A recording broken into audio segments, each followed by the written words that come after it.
phone, just take a picture and share it with us with the hashtag Breakfast Daily and the WhatsApp line 05505858832 so that we can all be in this together. Absolutely. And the latest update from the Ghana Health Service, we have 161 confirmed cases. All right, 161 confirmed cases. And there are 3 confirmed recoveries, fully recovered, testing negative at their last test. We also have 49 people who have been discharged. So these people are still being surveilled, and but they're at home, and they're being monitored from home. They are yet to get their final tests, which will hopefully come out negative. Yes, yeah. And I think we should maybe clarify between healed and discharged. Like fully recovered and discharged. But before we even do that, guys, the Trigmatic video was pre-recorded, okay? He didn't come into our studio in the coronavirus days. It's a pre-recorded video. We'll be showing a lot of pre-recorded videos to you at home, so don't worry, we're safe. Yeah. Well, before we get into this, let's take a look at our quote of the day, which we do every day. So let's take a look at our quote of the day. We'll come back and continue the conversation. All right, so Vivian Green, who was an artist, an author, and an entrepreneur, she said, life isn't about waiting for the storm to pass. It's about learning to dance in the rain. Absolutely beautiful quote there. Life isn't about waiting for the storm to pass. It is about learning to dance in the rain. Yeah, and I love this because when it's raining and you're hearing the storm, you're thinking of all bad things. You know, sometimes you overestimate the danger, you know, so you don't know that it's actually beautiful until you step in the rain and you're like, actually, it's not that bad. But when you're just, you know, a bystander, when you're just sitting by, you think this thing is so dangerous, let me not go in. But then when you just step in the rain, you're like, actually, there's some calm to it. There's some there's some comfort in it, right? So whatever it is that life may throw at you, don't allow those voices in your head to magnify the impact, right? Just say, I'm going to step in, I'm going to take it one day at a time, one step at a time, and before you know it, you've mastered how to overcome whatever storms life is throwing at you, and you're actually enjoying the rain. Absolutely. And this season we find ourselves in is actually an appropriate time to appreciate this quote, you know, because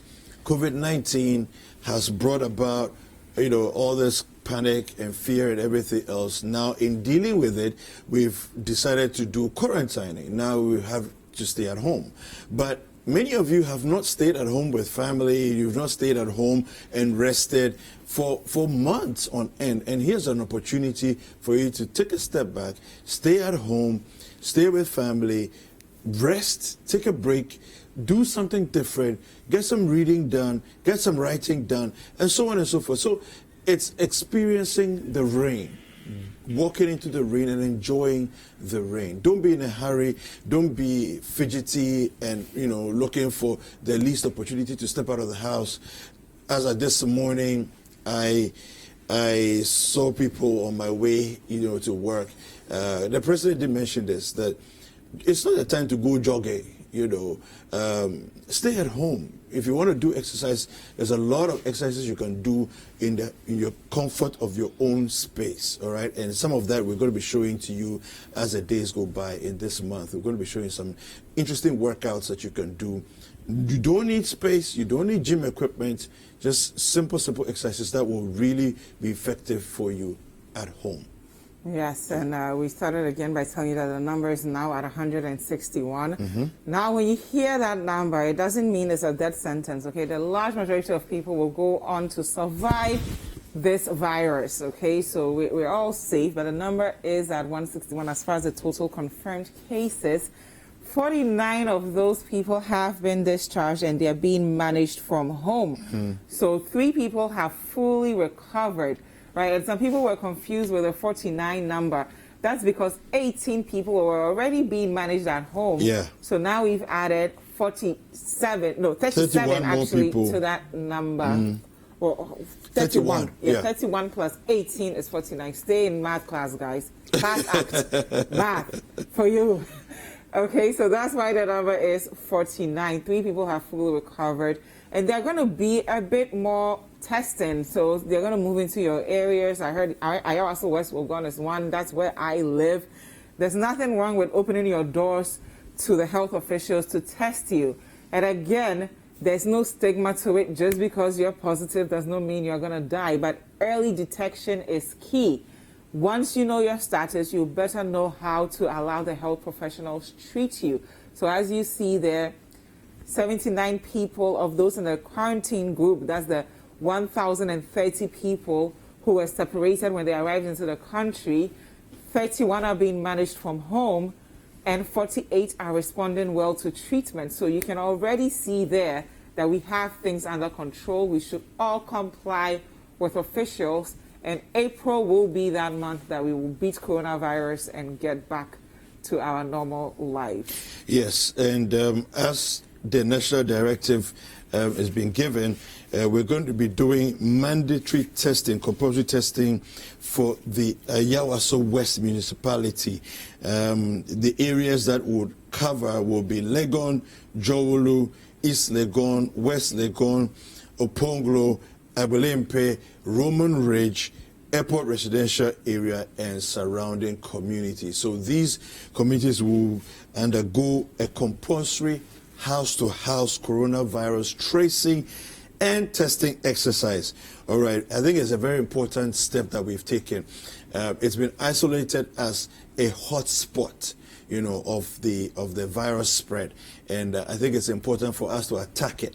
You know, there are different ways of attacking this. We can attack it from the top, and then we can attack it from beneath. So so what it is that attacking it from the top is using methods like the social distancing, washing of hands, disinfecting your hands, and so on and so forth, making sure your surfaces are disinfected and all that. So we are suppressing the rise. Okay. Then beyond that, we're also doing what we're looking at massive testing as much as possible, picking away at what the virus is trying to do in terms of spreading within the community, locating where is the virus, let's find it, let's isolate the people who have it and deal with it that way. So we're attacking it both from the top and from beneath, and this way it will bring us results that we're looking for much faster. So I think it's a very important exercise. And Ayawaso West is not the only municipality, but as other hotspots are identified, it will be spread across, and mass testing will be done in all these places. Definitely. So a lot of information, we're throwing a lot of information at you, and we're all learning to adapt, right? Because this time last month, none of us knew this was going to happen. I mean, wearing face mask every day was going to be abnormal, but we all have to be flexible. We all have to comply. We all have to do the bit that we can, because we already know that our doctor-to-patient ratio is nothing to write home about. Yeah. Our nurse-to-patient ratio is nothing to write home about. So it's important that we do what we can so that we don't end up in a hospital.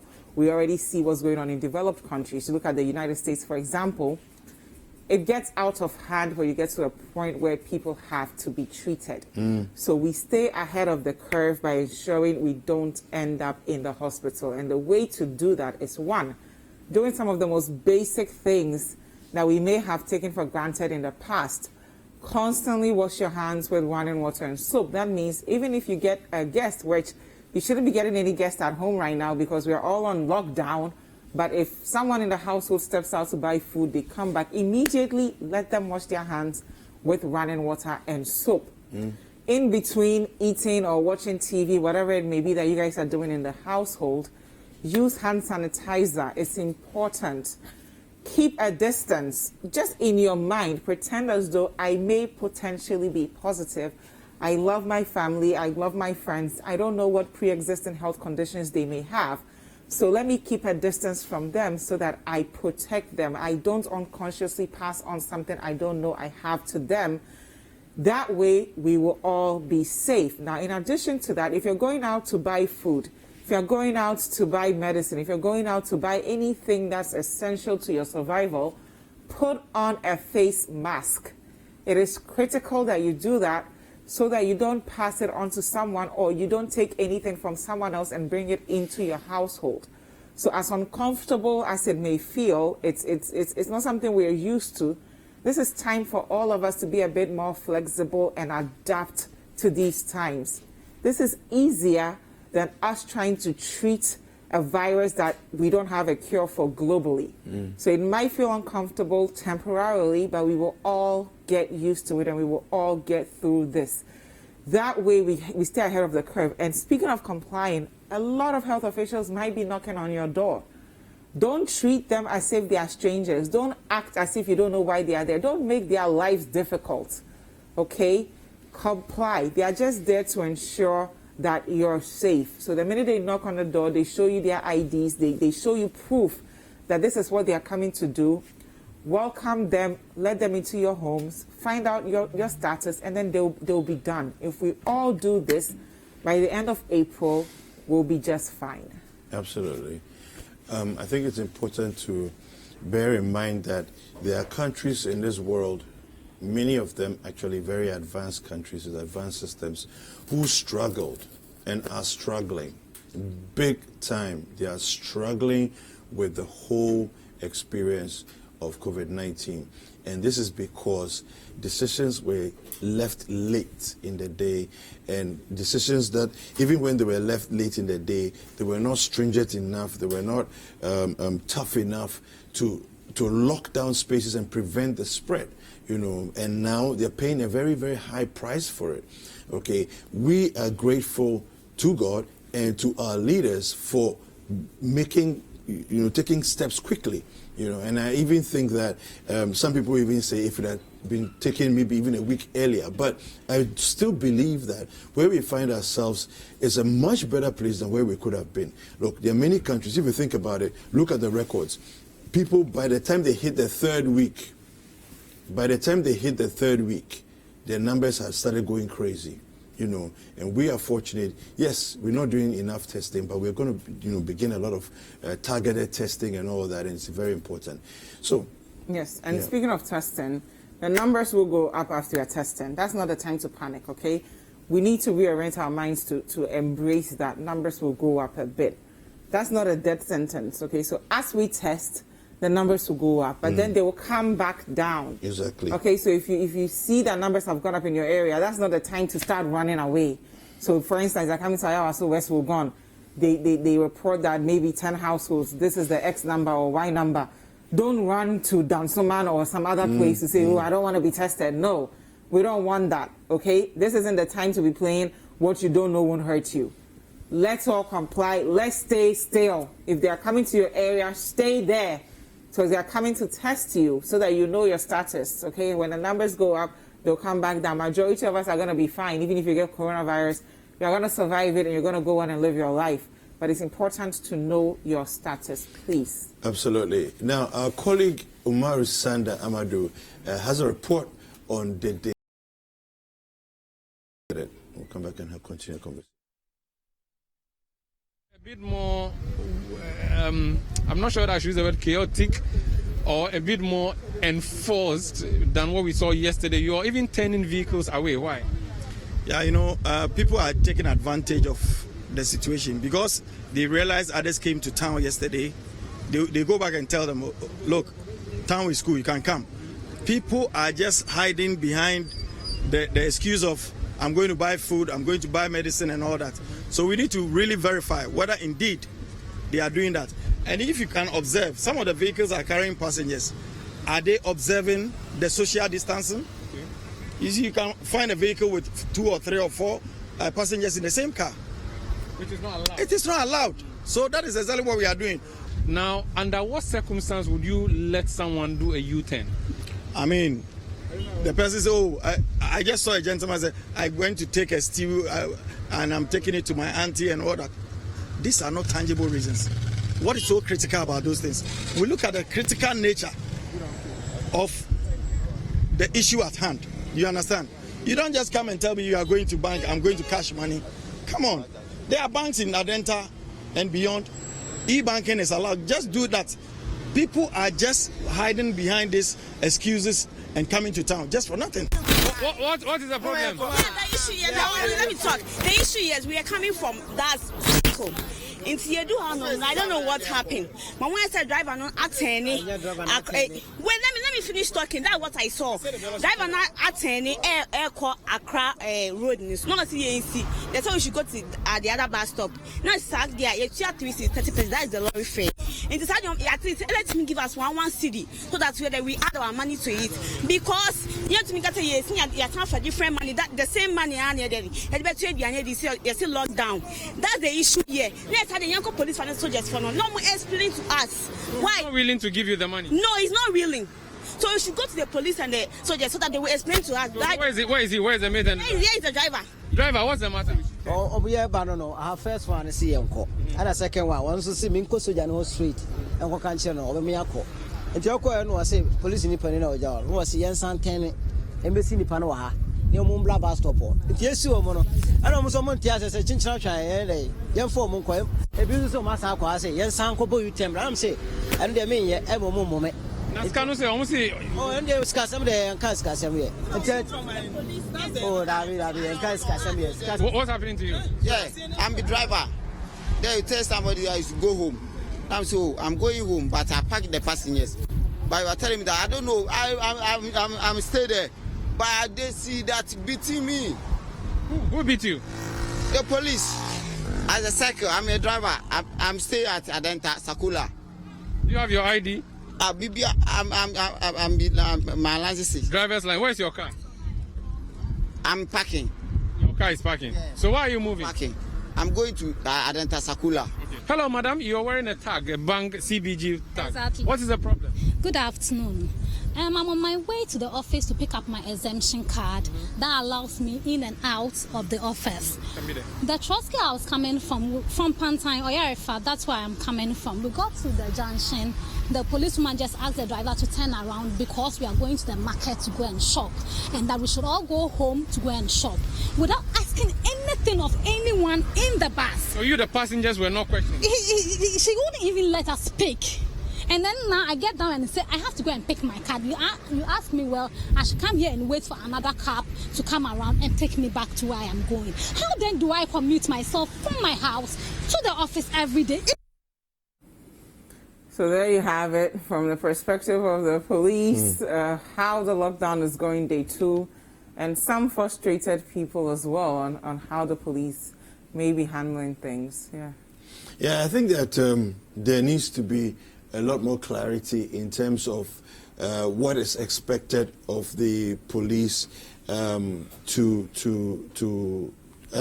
return drivers and so on and so forth.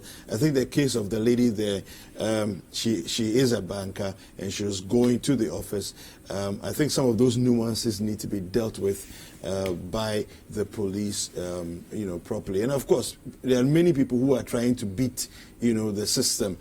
So I understand their frustration and all of that. But it's important for us to comply, first of all, and then those who are exempt, I also think that the police need to be more sensitive to the fact that there are exemptions and that some people will not necessarily be lying, and making up stories. So they need to be able to have that emotional intelligence there to apply nuanced treatment to different people. Yeah. Definitely. Now, the disinfection of our markets are still ongoing. So we've done Greater Accra, we've done Kumasi, we've gone to Kasua, we've gone to Sunyani, and today we'll be covering the Upper West, Upper East, and the Northeast region throughout the show and maybe after the show. So we'll be updating you on exactly what's going on in the Upper West region, Upper East region, and Northeast region as far as the market disinfection exercises are concerned. We want to ensure that our markets are clean because a lot of us are still going to go out there and buy food stuff, and we don't want to pick up anything from our market. So throughout Breakfast Daily, we'll be covering it for you. And of course, if you have any questions or concerns related to any topic at all that you would want us to ask some of the professionals who come on the show, just let us know with a hashtag Breakfast Daily and the WhatsApp line 0550-585-832. If you're outside Ghana, the country code is +233. Yeah, later on, as part of this month, one of the things that we'll be doing is that we'll be asking you to send us a lot of videos sharing with us your experiences at home, sharing with us, some of the activities you're up to, and so on and so forth. Some of the workouts that you're doing, cooking experiences, different things that you're up to in the house during the lockdown. If you can share that with us, that'll be fantastic. So we have Philippa Sean coming on the show later today, and he's going to help us to understand how to take great videos with your phone and be able to send them to us by WhatsApp. So up next is Breakfast Daily. At 8 o'clock, the Minister of Information will be giving a briefing, the latest updates on what it is that the government is doing as far as the lockdown is concerned. So you don't want to miss that. Yes, up next is Breakfast Daily. My news name is review, David. Of course. I said Breakfast Daily, right? Okay, don't worry. It's Up next is News Review. News Review, don't go anywhere. I am Jifa Ekrabata. We'll be right back. I thought you...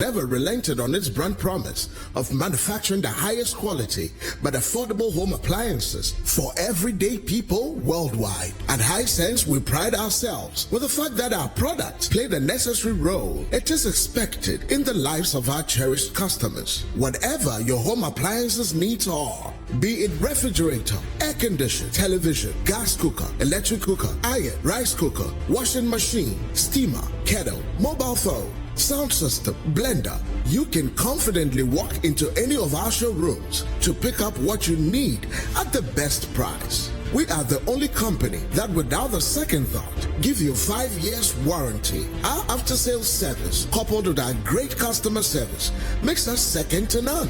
Quality, style, energy saving, affordability are our common attributes. Hisense, everyday prices for everyday people.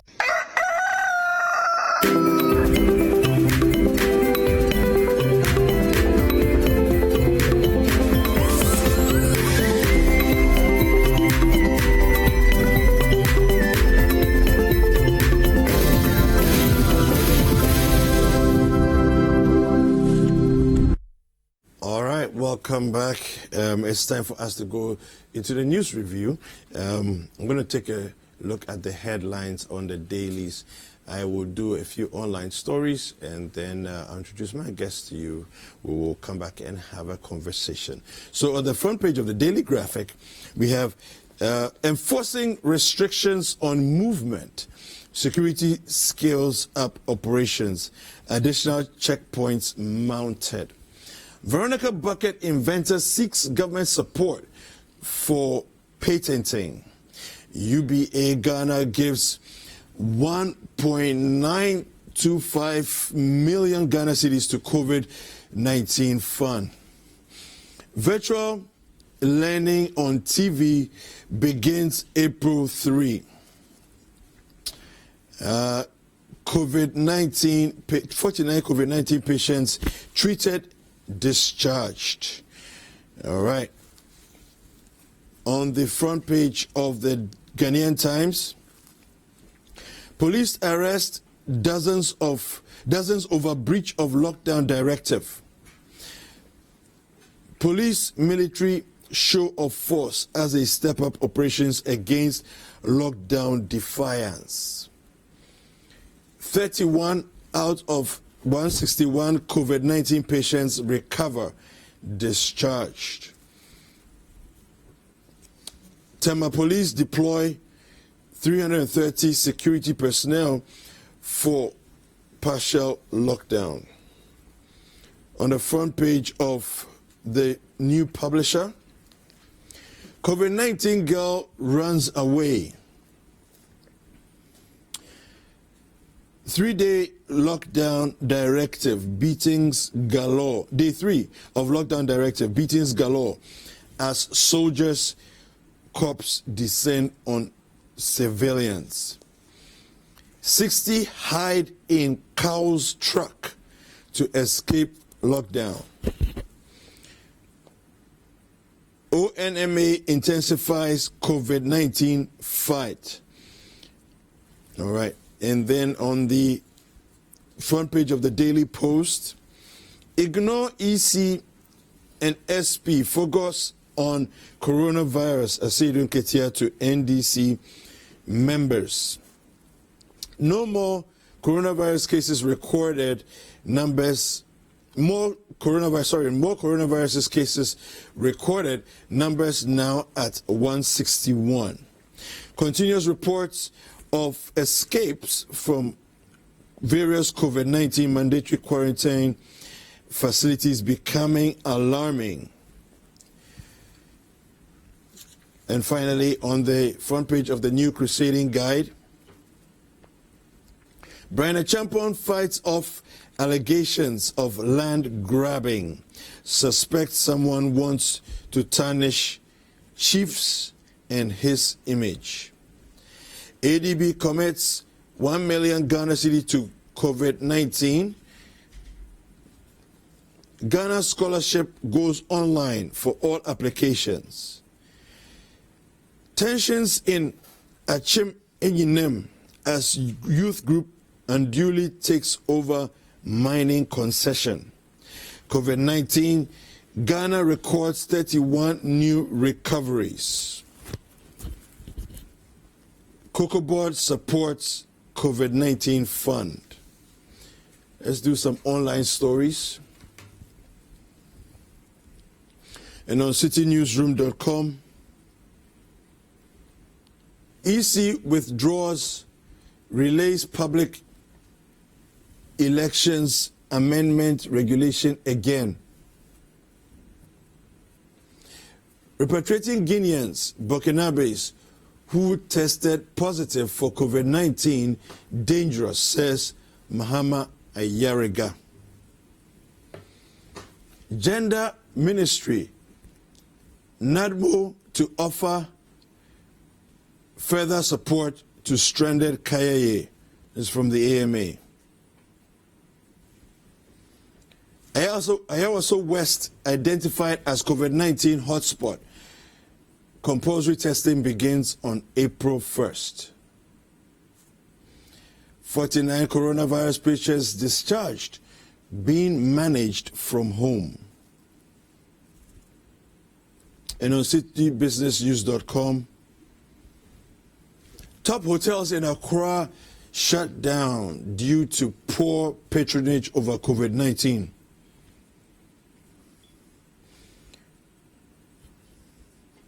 ADB cuts staff by 45% to observe social distancing in COVID-19 fight.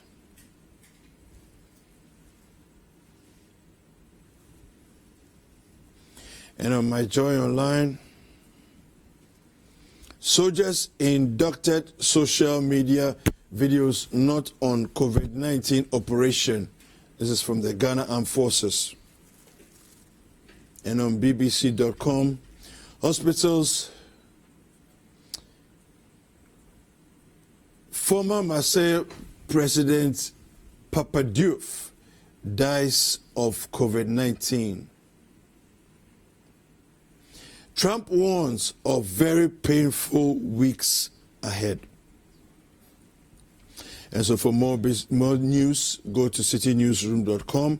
And for more business news, go to citybusinessnews.com. All right.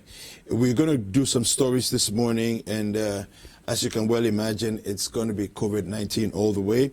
We're going to discuss the 9 more cases that have pushed up our count to 161.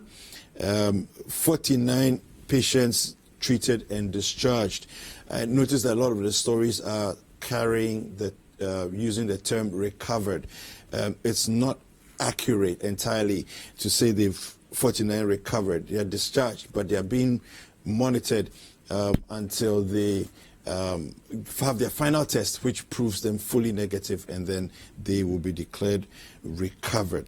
And then we'll also be discussing Ayawaso West as a hotspot and the compulsory testing that will begin today. And then we also have the budget that is likely to be renewed, a new budget to be taken to Parliament. The Finance Minister will be handling that. And then, of course, we'll be discussing also the issue of the soldiers and police in terms of security on the roads. The Defense Minister says that it's a humanitarian operation, but we must not provoke them. So these are some of the stories that we'll be handling. Let me introduce my guest to you. Duke Mensa Opoku is one of our colleagues here at City, and he's the host of the Chamber, coming from Parliament, a parliamentary correspondent as well. Good morning, Duke. How are you? Very well. Very well. Good. Yeah. How are you feeling this morning? Well, we have life, so we thank God. I mean, we have life, and there's hope. Once there's life, there's hope, as we always say. All right, fantastic. So we thank God. Let me just read quickly our first story, and then we'll come back and begin the conversation here. All right, so we're going to be looking at the count that has gone up to 161, and let me just quickly pick that story for you. We'll read that and we will continue. All right, so on citynewsroom.com, 9 more cases push Ghana's coronavirus count to 161. Ghana has recorded 9 new novel coronavirus cases. All the 9 cases were reported in Accra, according to the Ghana Health Service. 3 of them traveled to Ghana within the past 14 days from Germany, France, and Hungary, respectively. But for 6 of them, there is no history of travel outside, the service indicated. According to the latest update, the Kumasi Center for Collaborative Research also reported on tests from 77 samples, including samples from 41 asymptomatic contacts of a case from Tamale Teaching Hospital, and all are negative for COVID-19, which is good news right there. Following these new cases, processes for enhancing contact tracing and laboratory tests have been initiated. A total of 1,185 contacts have been identified and are being followed up on. And the service added, 1 extra person has recovered and reverted to negative status for COVID-19 after a repeat test following recovery from symptoms. 31 confirmed cases have significantly improved with no symptoms, and have been discharged pending repetition of laboratory tests. All right, so Duke, good news all in all? Yes, I would say that yesterday, all in all, was a good day. It was a good day in our fight against COVID-19, because up until about 3 p.m., the case count was still 151, and which heightened a lot of hopes for some of us and a lot of other people that at least in recent times, or since this, we reported the first 2 cases about 3 weeks ago. Yeah. We were going to go a whole day without any new case until our hopes were heightened once again with reportage.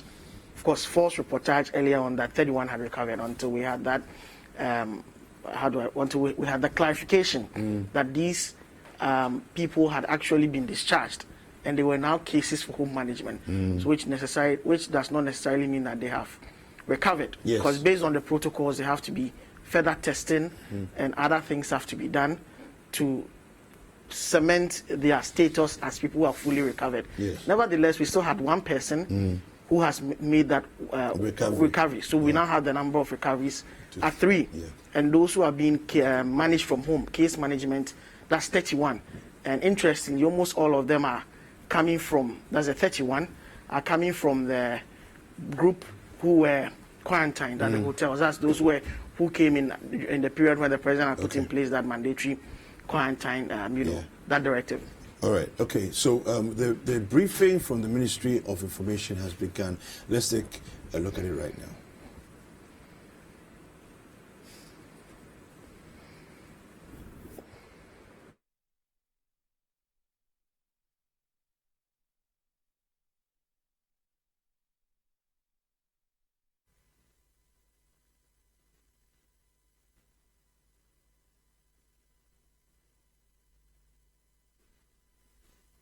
We will bring it up to you as soon as it's resolved. All right. So yes. Yes, I was making the point about yesterday all in all being a good day, and yes. So I'm sure we're going to get further details as to the nitty-gritties, and all questions regarding what happened yesterday will be answered at this press briefing. But this has introduced another dimension to the whole fight. Sunday, during that important press briefing, the Minister of Information and, of course, the Minister of the 161 outlined their strategy. Their strategy last was night. That within the 2-week lockdown period, where everybody is at home, they would, as much as possible, go into the phase of aggressive testing. Yeah. Okay. So that, Sorry, Duke. We have the technical challenges solved. We're going to go back and listen to the Minister of Information.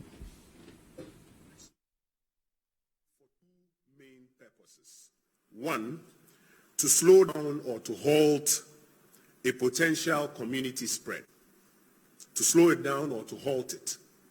Two, and more importantly, to embark on an enhanced testing program.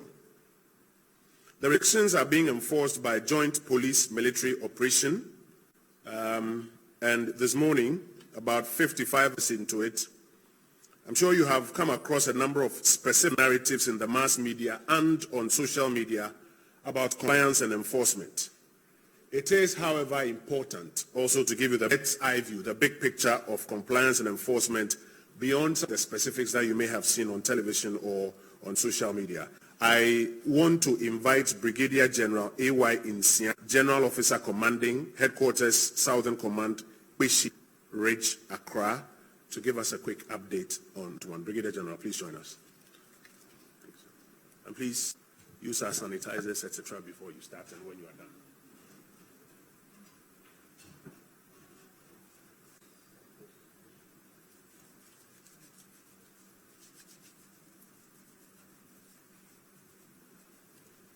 Thank you very much, Honorable Minister for Information, Honorable Kojo Opon Kroma, who is my learned colleague. We were both called to the bar on the same day.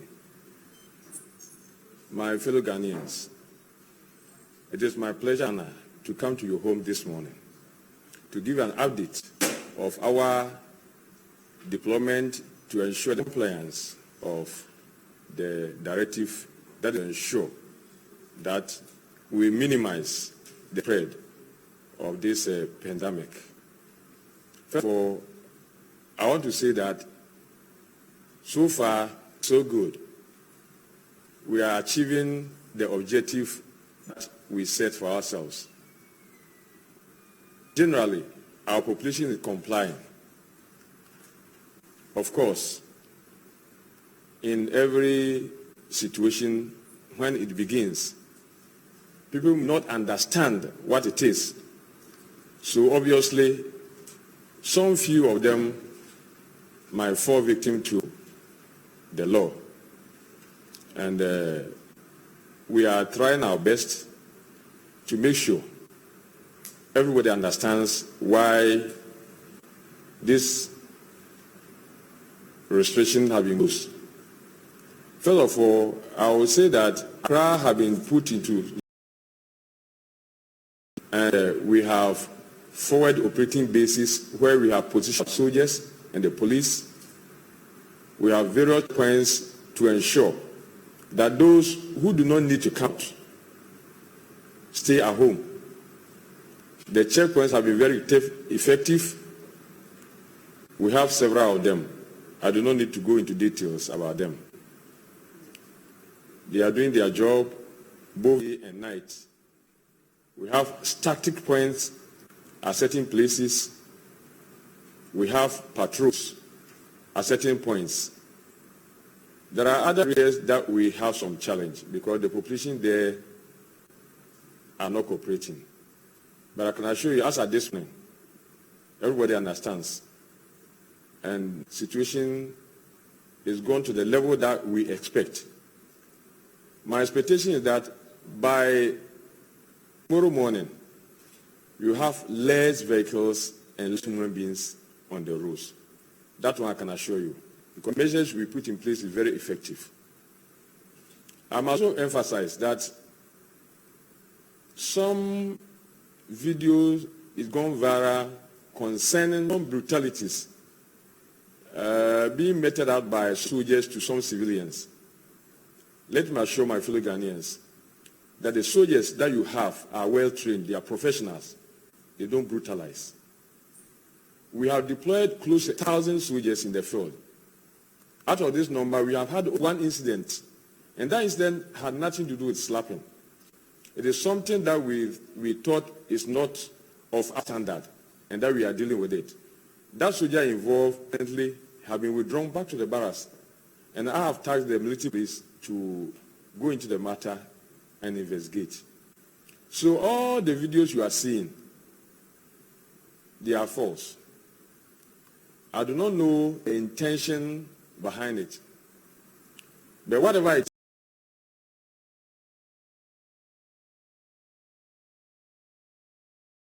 is, we don't allow it, and we are never going to allow it. I go around myself and educate them. Before the deployment, I tasked the head of the legal department of the Ghana Army to go to the centers where we camp them before we deploy them to town. 4 different centers, one in Bema, 2 in Bema camp, Arakan and the Barras, then 1 in Weji Barras, then 1 in Michel camp. He went around and educated them about our rules of engagement, because it's very key to us. I went around myself. The commanding officers also spoke to them. So it is never true that our soldiers have been brutalizing our guns. We will not do it. We those in command will not put it. I want to emphasize that most of us Ghanaians are religious. We are either Christians or Muslims or traditional religious worshippers. And we know that lies about somebody is something that God does not permit. So those who are doing it, I don't know what you are doing. Please, God does not permit what you are doing. Stop it. And let's encourage our officers and men in the field. Let's encourage them to do the job and do it well. I have got tremendous support from some of the MCEs. They assisted me to get the forward operating bases, and they visit the villages regularly. These are the sort of collaboration we want from you Ghanaians. Not the type of thing you put on the social media to run us down. Discourage the soldiers who are doing their best to ensure that we all prevent or curtail the spread of this pandemic. Let us support the soldiers in the field. It is in our interest that we support them. Honorable Minister, thank you very much for the opportunity.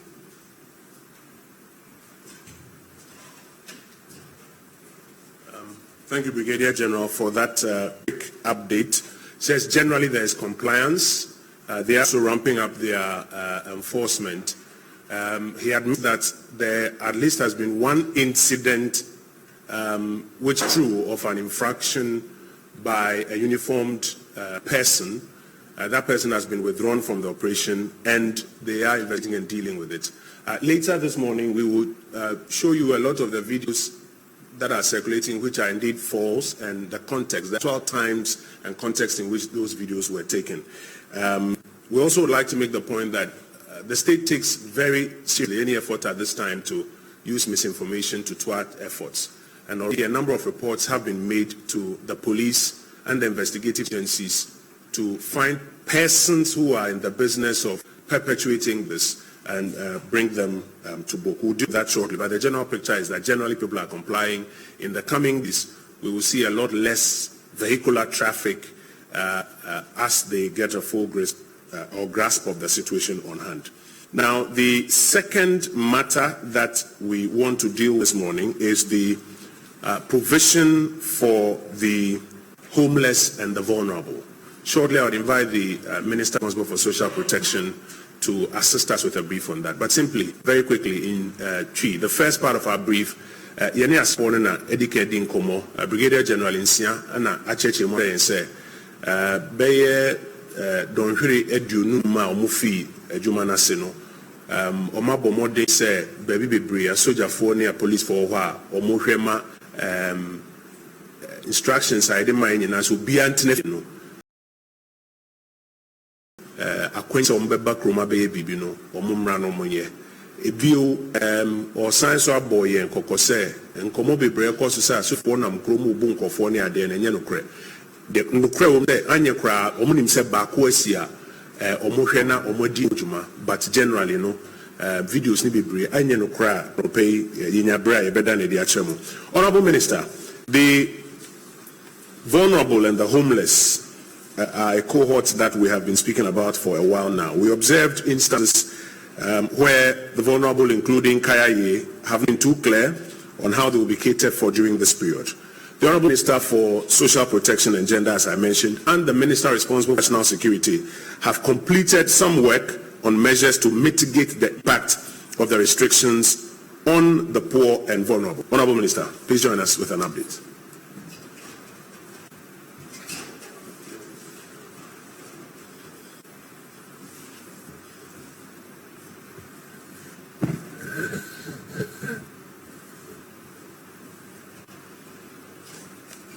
Thank you very much. Good morning, everyone.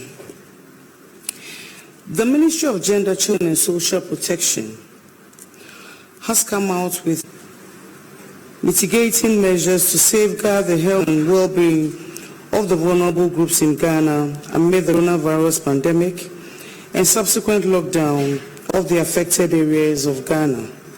That is Kumasi, Accra, Tema, and Kaswa. In view of the above, the ministry is implementing the following measures.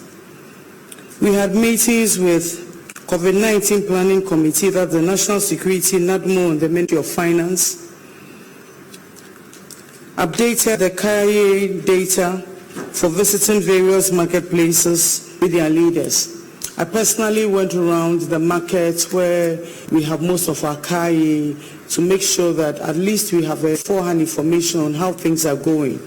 Then we went to the live, so at least we know that some of them are residents, they've rented little apartments and they live in, and we have those who also live on the streets.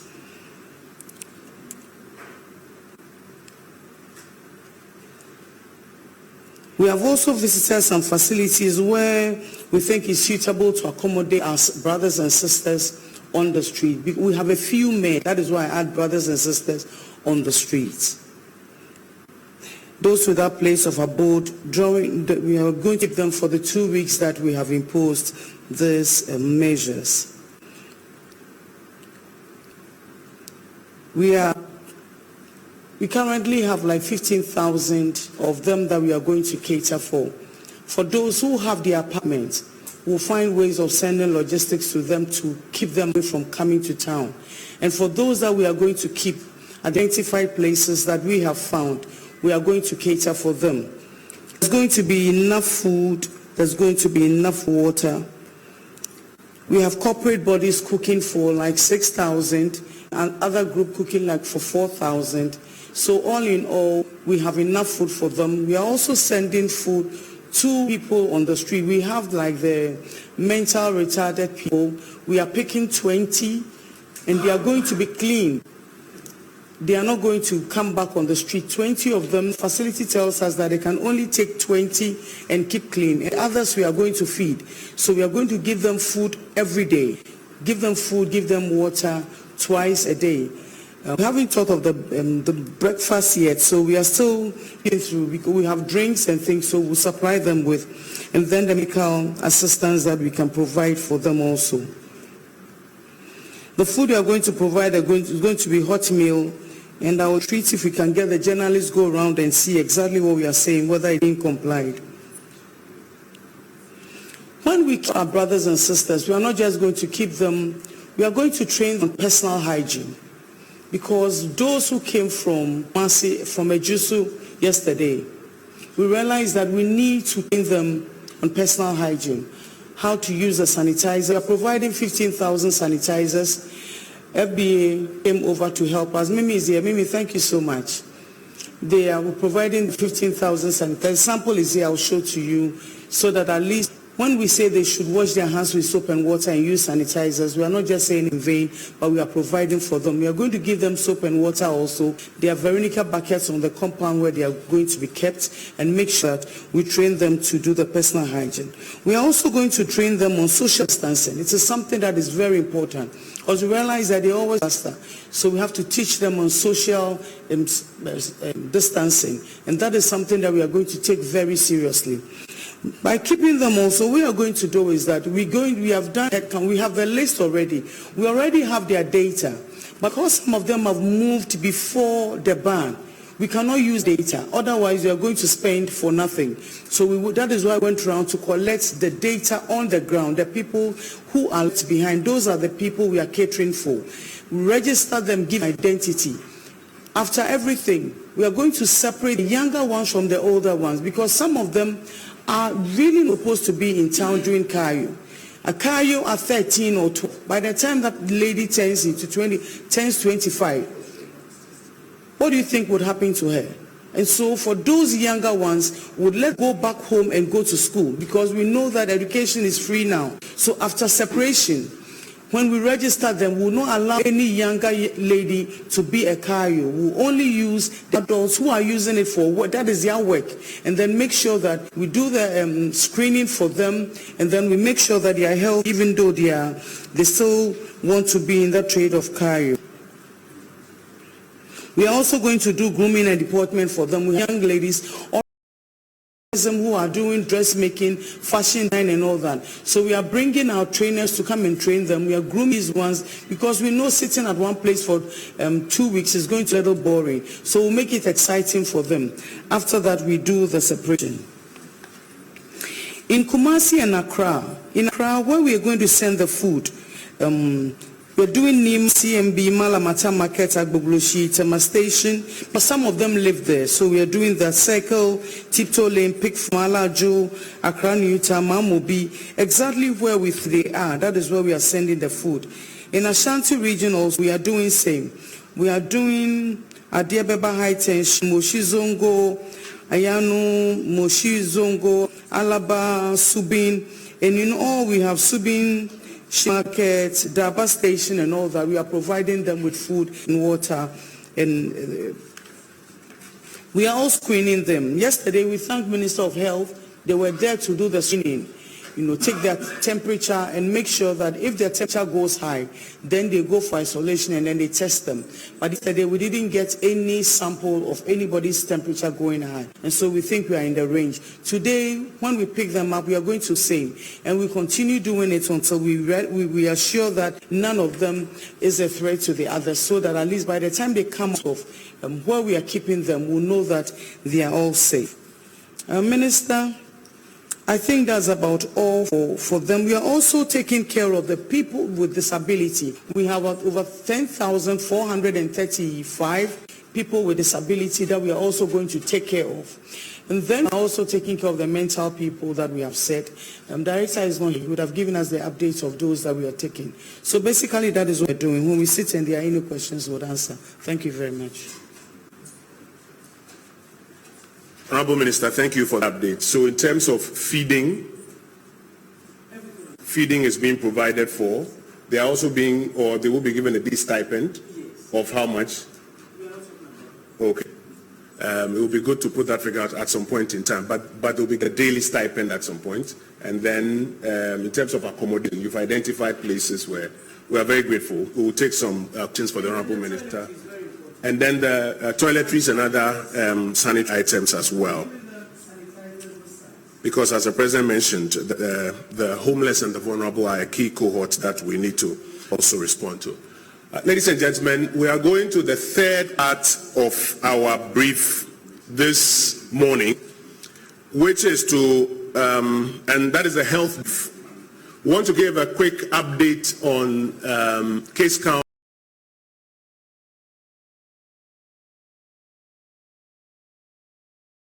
Enhanced testing we've been talking about. You recall that on Sunday, when we provided a brief, we explained what we wanted to do by enhanced testing. Since then, there have been reports that government intends to do compulsory testing or mass testing in some areas, and it's important to really clear this up. If there are letters that are flying around that have been issued by some local teams suggesting that compulsory testing exercises are intended in their areas, for the avoidance of doubt, the government of Ghana just wants to update on what the enhanced testing program is. It has two parts. One, there are those who fall within the basket of what we call the contact tracing and testing. They are the persons who we know have come into contact with positive cases. There's a second cohort of that contact tracing and testing, which is made up of persons who came into the Ghanaian jurisdiction with a particular window. These are the persons that primarily we seek to trace and test. And already the engagements have started on how they can make themselves available for the testing while they are being traced. Teams have been trained at the country who are doing that, because not all of them are in Greater Accra and Greater Kumasi as well. Then two, and please let's take this clearly. Two, in the hotspot areas, there are some neighborhoods in which the Ghana Health Service and the surveillance team desires to do some more active surveillance. What that means is that visit homes, have conversations with people, have people develop temperatures here. Are there persons here who believe they have symptoms and therefore want to test? Because while you are generally saying you are tracing and you are testing and saying that if persons have concerns, they should call 112, there may be somebody in a particular neighborhood who has not been paid attention or has not heard. So that enhanced program allows them to go out into these neighborhoods in the hotspot areas and engage the community. And if there are persons who are what they describe as the at-risk population, then they test such persons. So in ramping up the testing, it's not a compulsory test of everybody in the neighborhood or in districts, because even logistically we can't do that.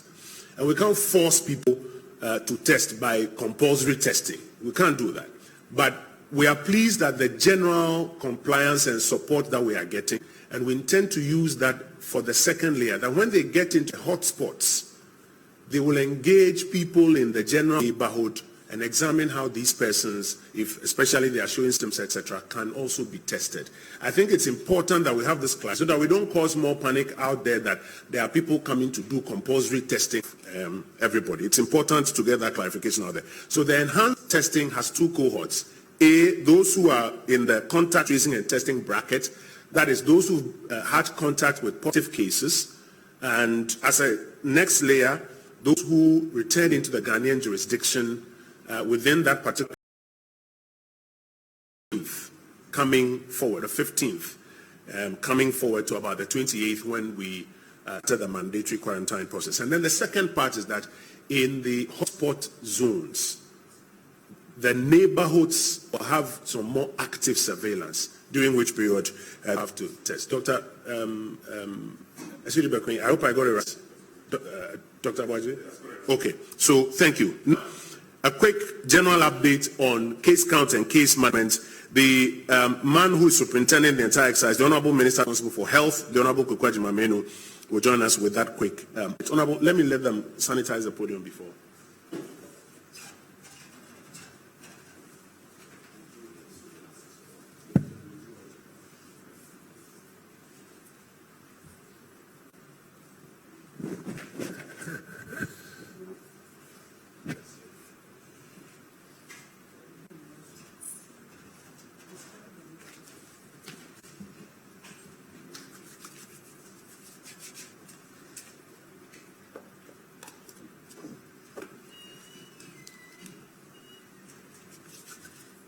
Morning, ladies and gentlemen, honorable ministers.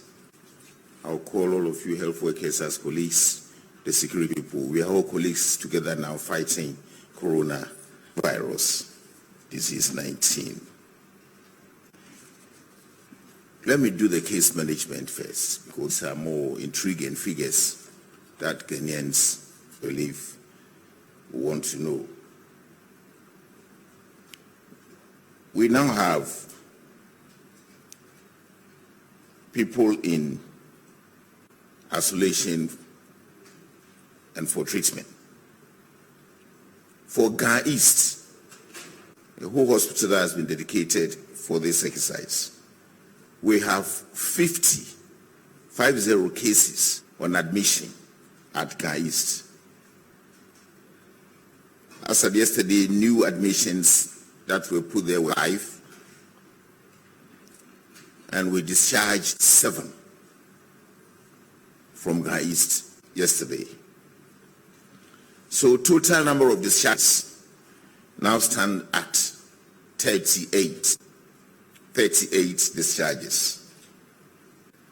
These discharges are on home care. They have had first repeat tests, now waiting results. They are not ill. We've tested them negative. We've taken samples to do the second test, and waiting results. We've checked their homes and continue to observe self-quarantine as we continue to observe them. So they have been discharged to go home. We'll continue discussing and engaging them. The 79 from the quarantined travelers, we have virtually transferred all those that were positive, with the exception of one person at Accra City Hotel. He was supposed to be transferred yesterday for triaging, and it's very likely that person may also be discharged even after we take to Ga East for triaging. That's that. All those that are quarantined, we've taken away the 79, so those who continue to be in the hotel are all negative. I have written letters sent to them on individual basis.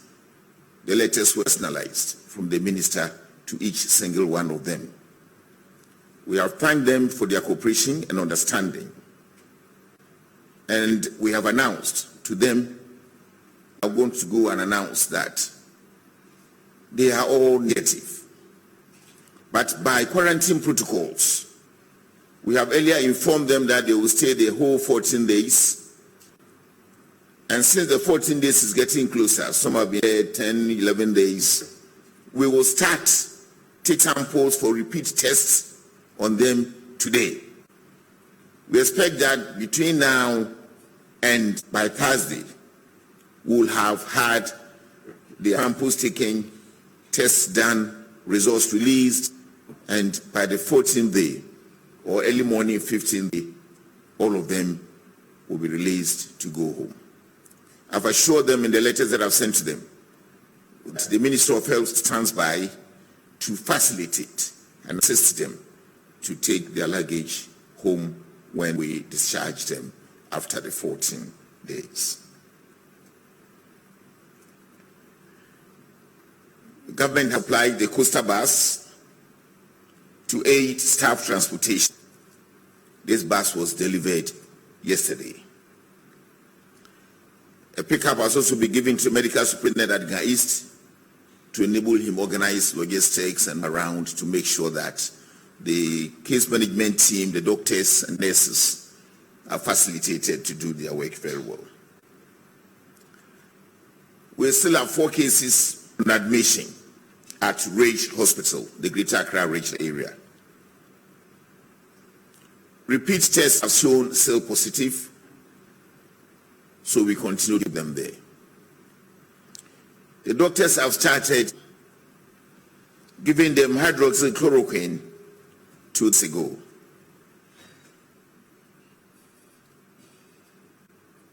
We started reviewing their situation. Anytime we get negative repeat tests, they also will be discharged.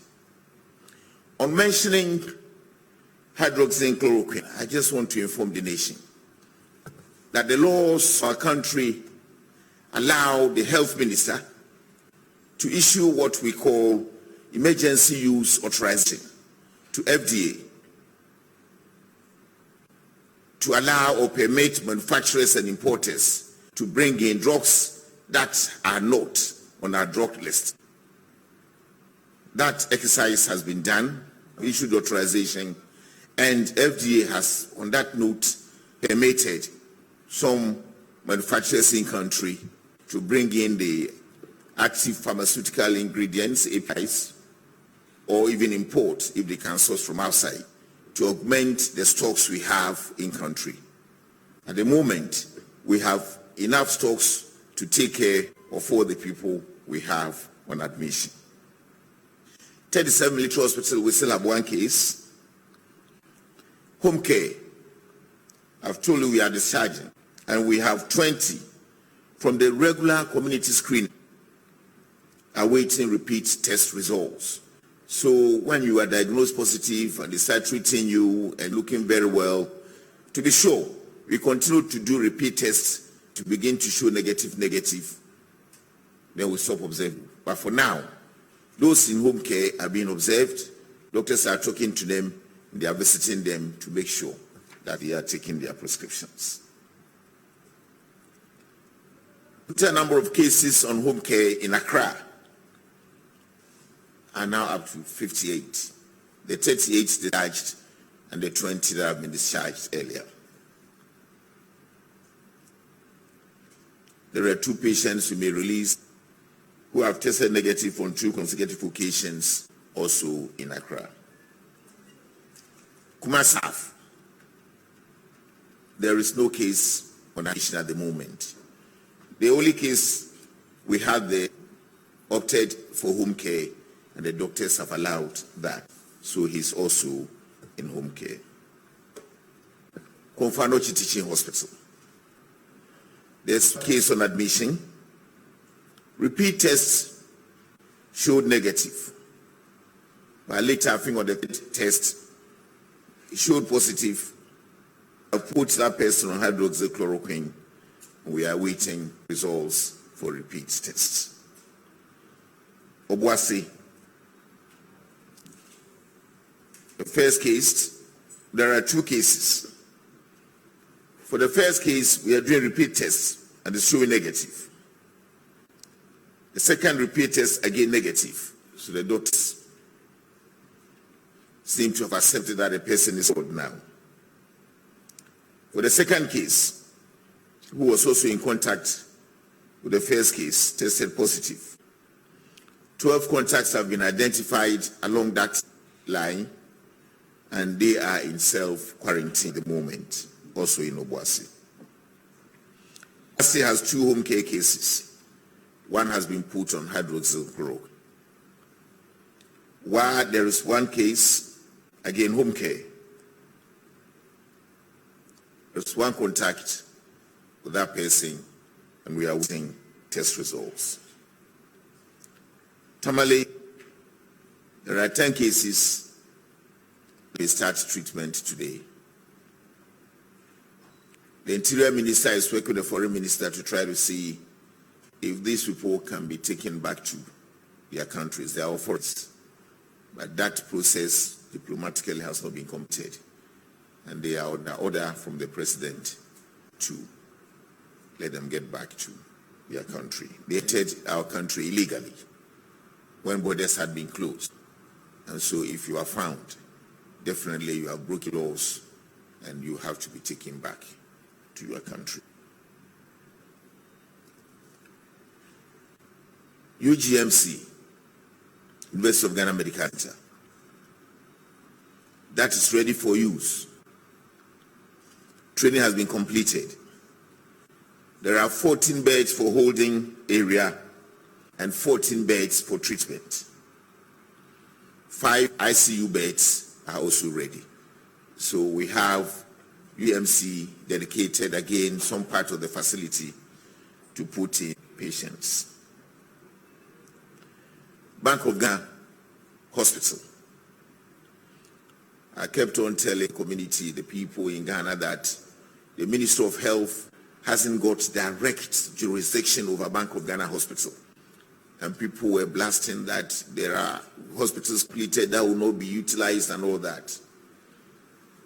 We have had engagement with Bank of Ghana,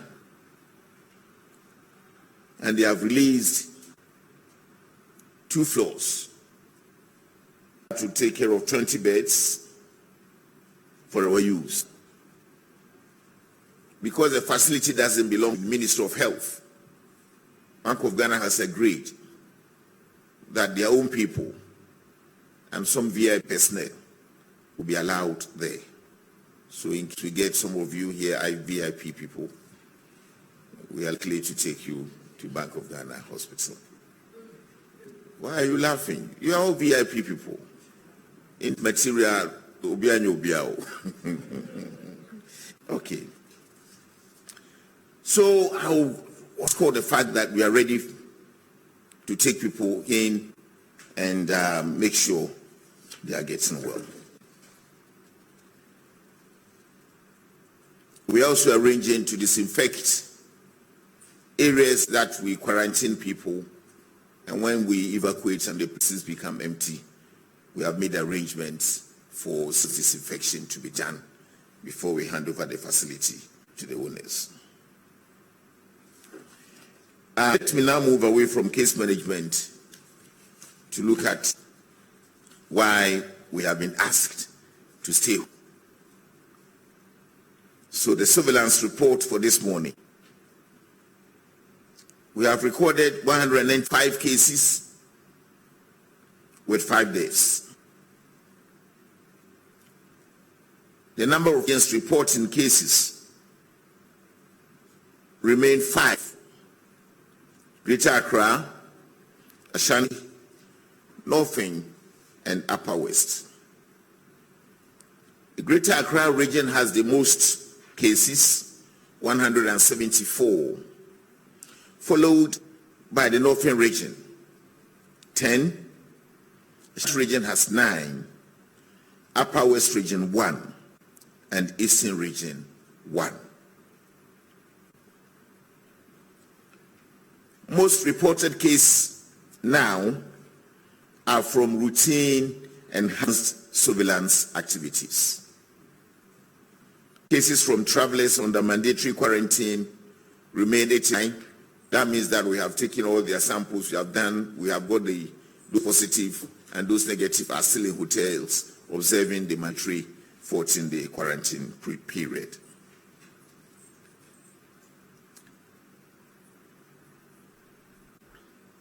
Cases from travelers under mandatory quarantine remain 89.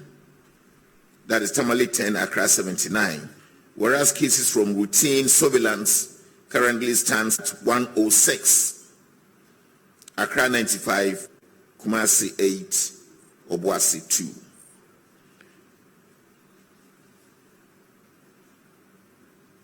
As at 08 hours this morning, I will summarize it in a tabular form. General surveillance 106, travelers undergoing mandatory quarantine 79 positive, in Accra and in Mali 10. So the total figures recovered and discharged. Discharged home management 49. Those in treatment facilities 138. Dead 5. So we have total reported cases 195. Let me go over again because it's very important. The type of explanation my colleague and younger brother Koyu tried to explain. I will stress, there is no policy asset that people are just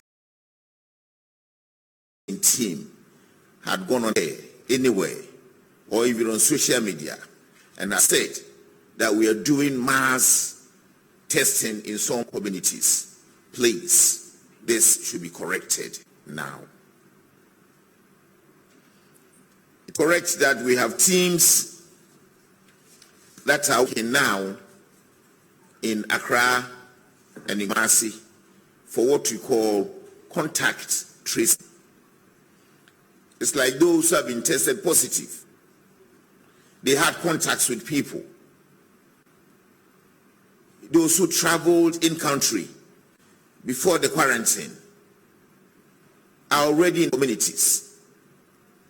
We have got a tall list of them with their contacts, telephone numbers. And from the database that we have, almost all of them are in Accra and Kumasi with isolated cases across the country. These are the people we are trying to reach.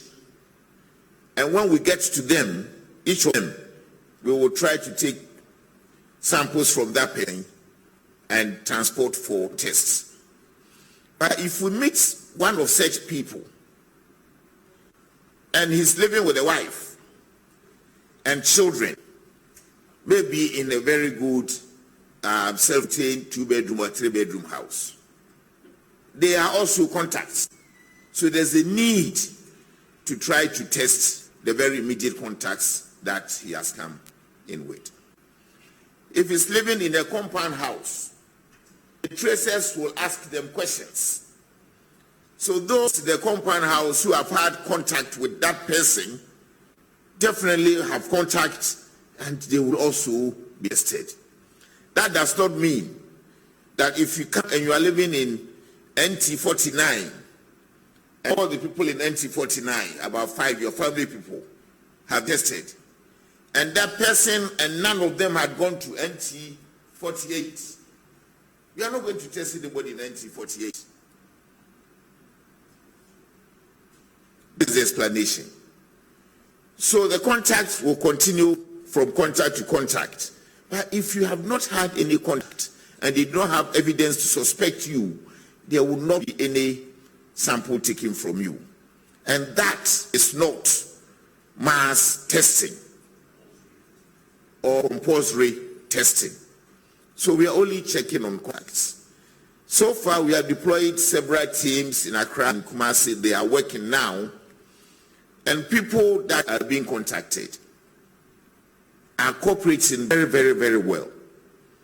And we believe if you are able to do this exercise successfully, the chain that we want to take will get broken and we'll have no challenges in our country. That is the exercise we have mounted. The necessary materials and logistics that these teams need being given. They are going around with security officials and immigration people and disease control officers, the district epidemiologists, the field officers. They are all part of the teams that are moving. And we believe that with your cooperation, things will be okay for us. They are reaching up to. In Accra, we now in the areas that we have demarcated to actually trace people in. So far, between Monday and today, they had contacted 635 people and 589 samples have been taken. They have all been sent to Noguchi. We also started testing in Kolebu, the infectious disease reference laboratory. So the test will now become a bit larger and results will come a bit earlier. In Kumasi, we have deployed 40 teams. They started a bit late yesterday, but they have contacted 160 people and they have collected 22 samples. We are pushing them to up their game today so that they can get closer to the targets we have set for them. Things are waiting for us. The good news is that some people have been contacted on telephone to try to find their locations, and they are also cooperating. Yesterday, somebody called me and praised government on the efforts that we have put in so far. The person came in earlier, before quarantine. He had been called on telephone, contacted, they've given her, she should go for her sample to be taken. She went there, they took her sample, and she was so happy awaiting the test results. Not just one isolated case. So the contacts, the physical one-on-one, can be on telephone, but we request that Ghanaians should cooperate with us, and we believe we can break the chain and succeed in the efforts that we are making. The president is so solidly behind us. He's in almost every meeting the team attends. He's chairing the interministerial committee that he has set up. The old man is not sleeping. Thank you very much. Minister, thank you for that quick update. Colleagues, I'll just ask you to pay attention to the further nuanced data that we have provided. I mentioned that we'll explain why we are nuancing the data some more. Because sometimes you just take the ballpark figure 195 and you don't know the categories. People actually even end up getting scared. That's why as we go on, we try to nuance the data some more so that it creates context for us. So Ghana's case count as of this morning, as the Honorable Minister mentioned, is 195. But it's in different categories. The general surveillance proper in the population is 106. That is the general surveillance in the population as has been captured so far. Out of those 106, 3 have been discharged because they have recovered. What that means is that the tests have taken place and they have tested negative after treatment or after supportive treatment. So they are discharged and recovered. There's another category discharged for home management. What, like the Honorable Minister mentioned, is that they are no longer showing any visible symptoms. They don't appear sick or ill. They are going through the final bits of their treatment so that they can test negative finally. So you find that that's 18. Then those who are in facilities but are responding very well to treatment, who we are hoping will be moved either home or discharged, recovered finally, that's 80. Unfortunately, we have lost 5 persons, and in the context of how we lost them has already been provided. That's what gives us the 106. Now, in Accra, when the mandatory quarantine was introduced, a total of 79 persons tested positive. None of them at this stage has been discharged on basis of recovery. But 31 of them have now been moved home for treatment because the risk profiling shows there are people who can be treated at home. 48 of them are being treated in facilities, but they are responding very well to treatment. None of them is critical, none of them is dead. That's how we arrive at the 79.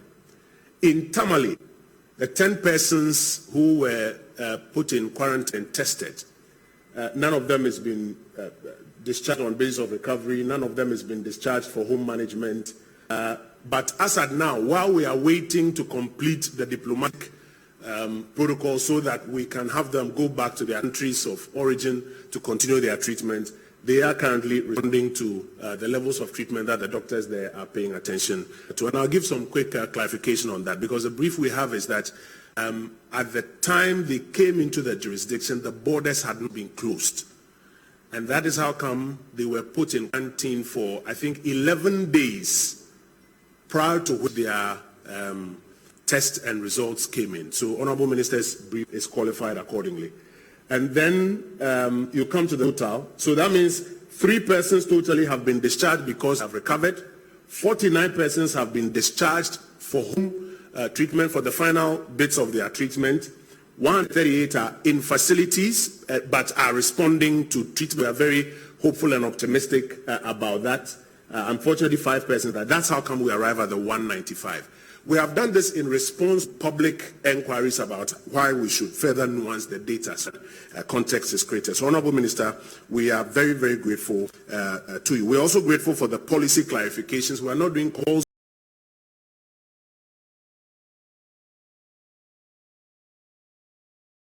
He has explained that we want to thank the local teams that are assisting us in this exercise. As much as possible, we want to ask that you clear all local communication you are given with the Ministry of Health and the Ghana Health Service, so that in sort of information and public expectation management, we do not get it wrong. Now, for persons who came into the Ghana jurisdiction from the 15th prior to the 28th, who now understand that they will form part of this, you are encouraged to call 112 and inform them as such if you haven't been reached, so that they can also schedule an appointment for you to be tested. Now, the enhanced testing has commenced. A few days ago, we mentioned that we, as part of this exercise, will be asking officials involved in frontline activities, such as government officials, to take tests too, as part of enhanced testing. We have started with the President and frontline officials who are involved in this fight. And I would crave your indulgence to please pay attention to this. I want to invite the physician to the President of the Republic, Dr. Petrina Techi-Ankra, to handle this brief. This one is above my pay grade. Doc, one moment while they sanitize the podium.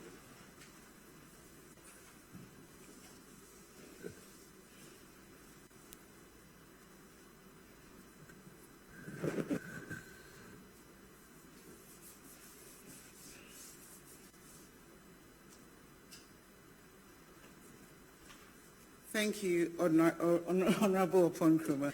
Good morning, ladies and gentlemen. As follow-up to what the Honorable Minister has said, on a day before the President's birthday, we tested him, the First Lady, his daughters, and all the staff of his household. And then I'm happy to announce that all the tests came back negative. A day after his birthday, we continued to test people in the Secretariat, including myself, because we tend to deal with him on a one-to-one basis. And as I speak now, a total of 99 people have been tested, and the results have come back negative. We are continuing this process, and as and when we hope that everybody will test negative. I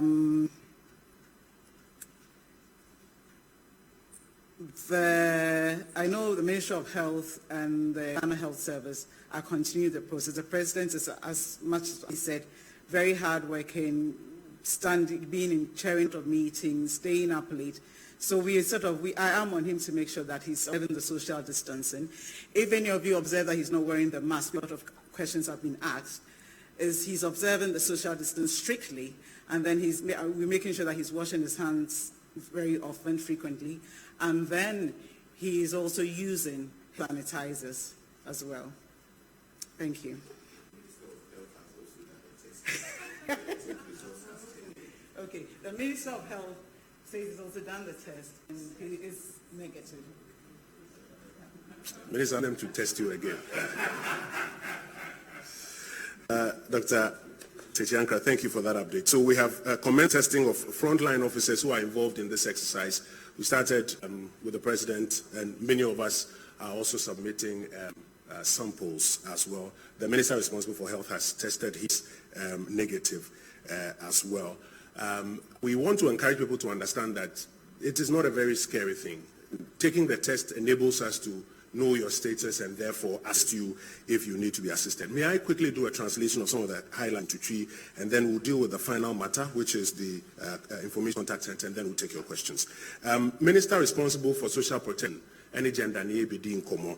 Yenuanoma omuni bebida, omuni bibidi. Said Omaya na omutrimu kom kakra nti obehu na se onam kwan ho kakra sabri ya yese emani pampi pie ye omoden baby a omo beda no ministry no enkwanya anante mu ahwe baby a dodo no beda ebi mu deda efie bi mu ene baby ahodo omakohu kwan a betumi ahwe om so ho wonom a nda kwan ho no so no omo ne Ministry of Education ne abanyuma ka no so ehwehwe baby a yebetumi ede wo mo akwako da omeduane semu omone agencies ni beni ankwankwa nyuma ni bi so ebo omhomode ye behwe na sabri mpo no yetumi ama omeduane ansa adwuma kakra omo beye akohomase kakra omo mi ayede ahwe omo matumi ahwede aboa om ebio akande bi ho omo hia se na nyina ye kase use sanitizer semina ensuo ni ade na nye omo nyina na ewobi ebi mu ye nuano mo mma bimu hwene mfie so atumu senkoye oba bank yeye wadu ni mpeni mfie so a ya yedi siesie ye ho bosome ni ade obehia bi sabre ya shops ni ade ya tutumu no into gender ministry no ehwe ma ni na omampani ahye wo mo se ansa na wotwe we se enko na wi omumfa update emre no on enye de omakasa ombe yo yutumi aya ankasa the honorable minister and national security minister ehwe edi huma minister responsible for health. So ebe kan hono so treachire mu kire yen se edi kan san komo se yesi ebe test obia e was some areas ampo krata ababonten from the local level say ebe test obia no e wo se akire mu kra nye sa nete yesi test na ye ni pejam Jana ye pejamano, egua hudomino, baku ye one ma ye nim so muni oba, when ye be, enya nkita hudi or no na wasi a testing and also be a utu kwine eba Ghana, MC50 bay 15th no. If you are safe yet, you eliminate flights no bay 15th, hono and a fear. For ye ni moma, ye from medium which is or mumrambe testing. Say who come with 2 kwine by and hona say, yem fre wa, utumi fre 1 2.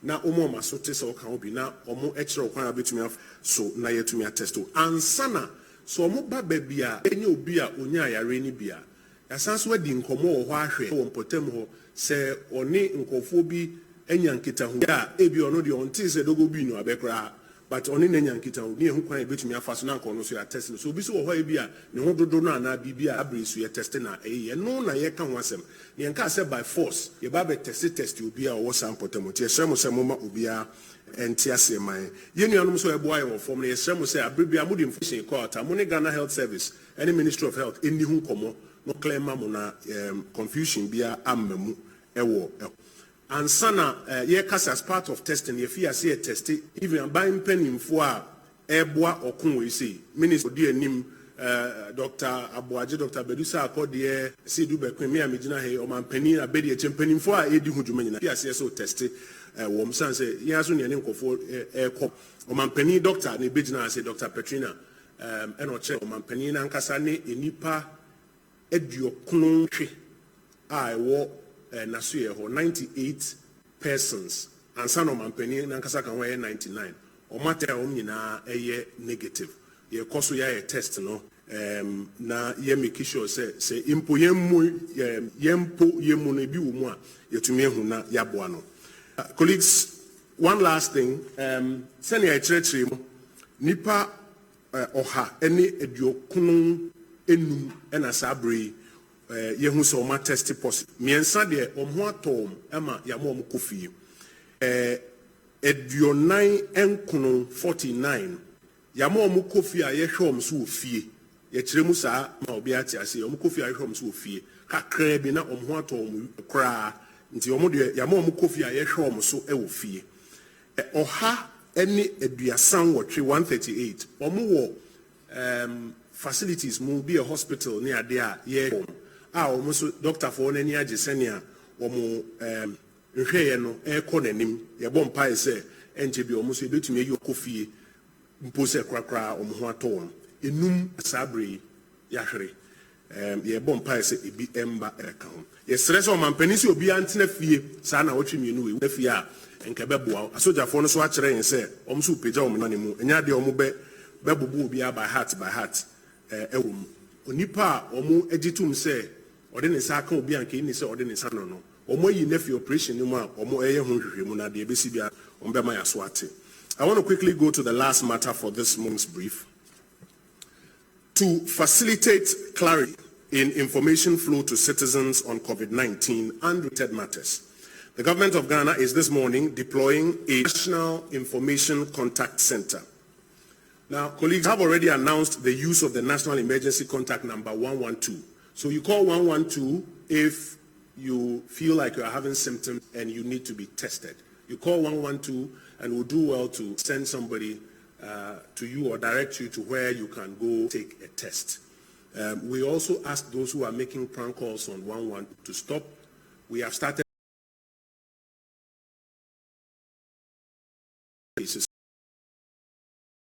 112, which is for those who have symptoms and need to be tested or those who fall within the categories of tests.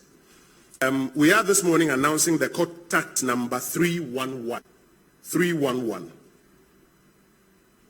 311 will offer the following services. One, it will provide information to the general public on COVID-19. So anybody who needs general information on COVID-19, you can call 311.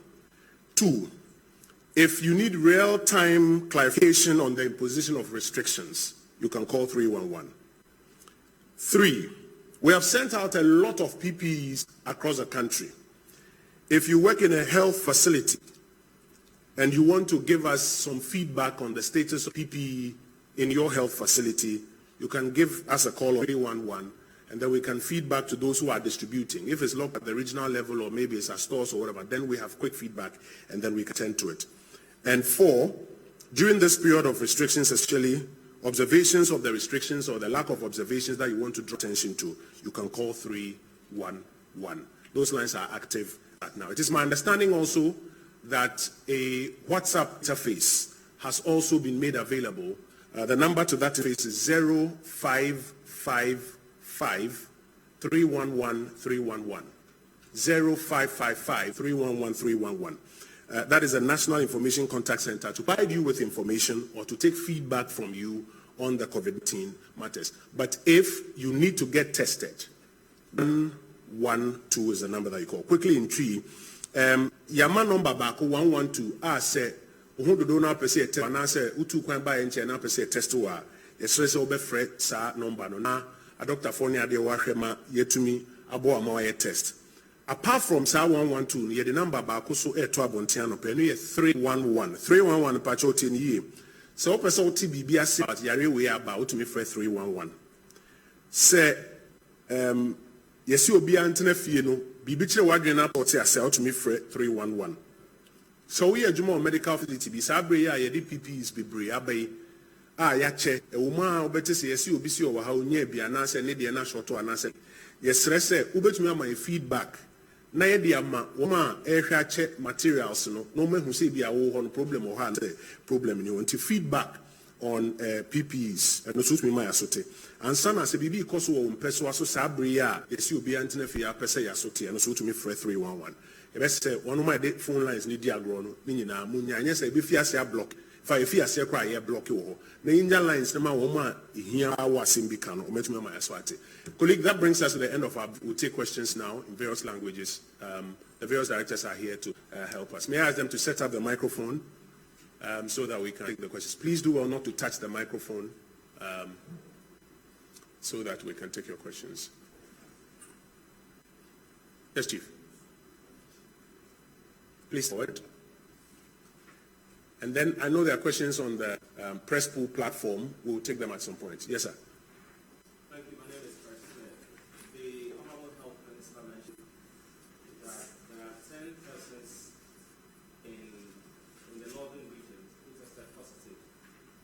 Statement today. The information we had yesterday was that one had escaped. Do we still have 10 who are being treated? And also yesterday we heard a number of trotro drivers had been arrested for plying the roads. We'd like to get some explanation as to why, because we heard Brigadier General mention that they are intensifying their clampdown. So if it's the plan, what is the plan in place for those who have to do something in town and will need commercial transport? These are trotro drivers who are arrested for or vehicles that were stopped for not observing the social distancing, correct? Well, I don't know the reasons because there were various reasons for the arrest, and so. Okay, I'll let him respond to it later. Brigadier General, be on standby to respond to that one for us. Yes, sir. Another Atwata from UTV. I'm Bernard Atwata from UTV. You say find out fee, yeah, mommy. Areas now, she will not visit.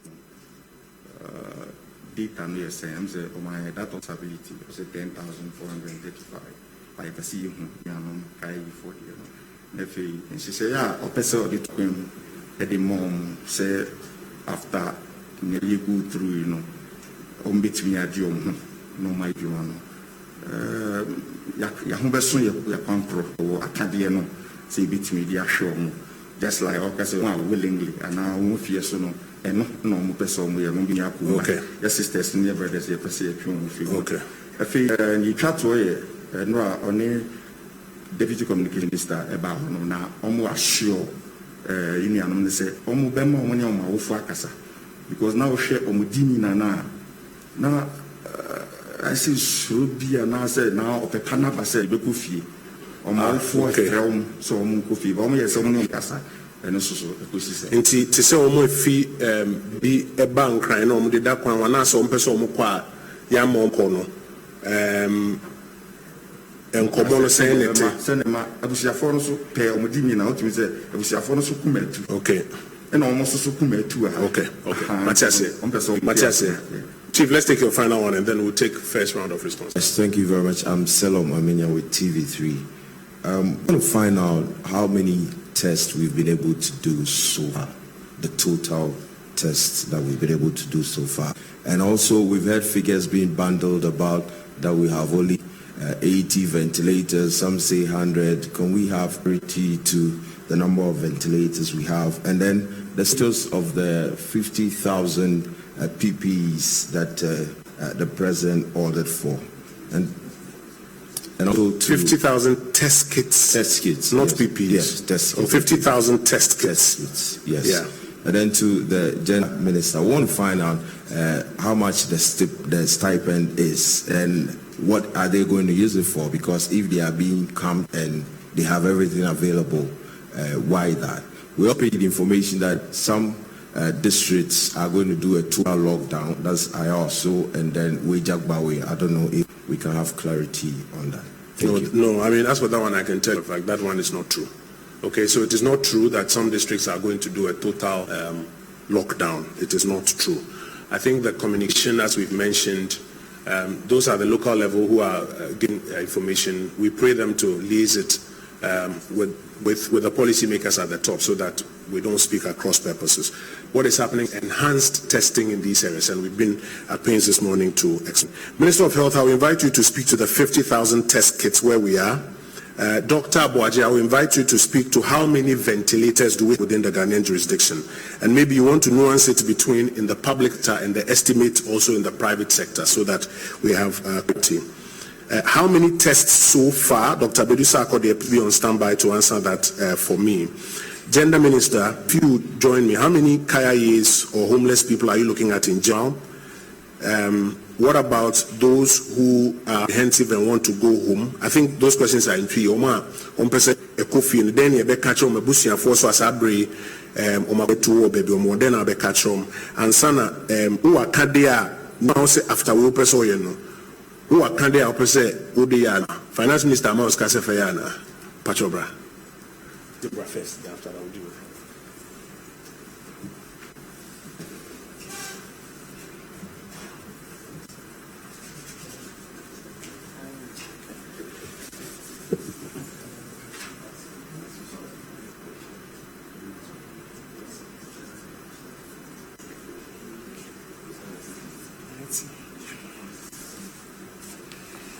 Madam say, question will be said, on one hour is stranded, or better than when you want to fakasa.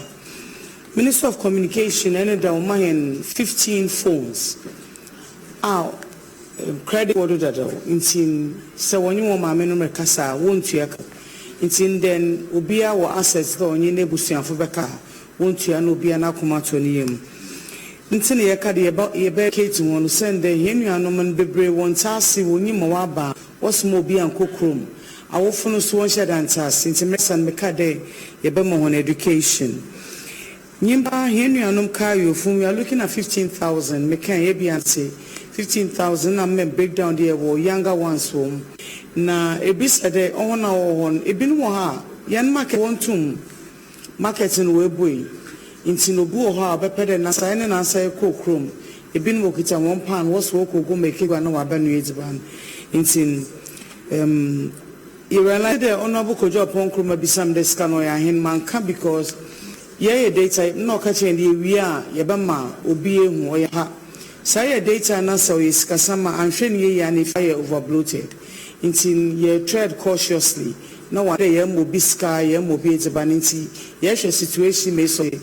All said and done, your Basana Bahabio near Bama briefing how it went, which is the answer questions and anyway. Master, we say a question. Are you with the answers? Okay, thank you. Honorable Minister, yeah, there was one is my hand. Honorable Minister, please join me. 50,000 kids, where are we now?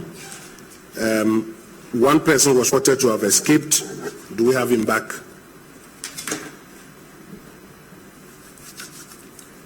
Thank you, Kojo. 50,000 test kits was what the pen ordered us to bring in.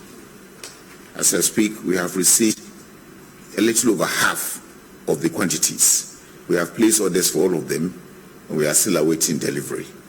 We believe not found short of test kits in course of the period. We have adequate now to test those samples that we take.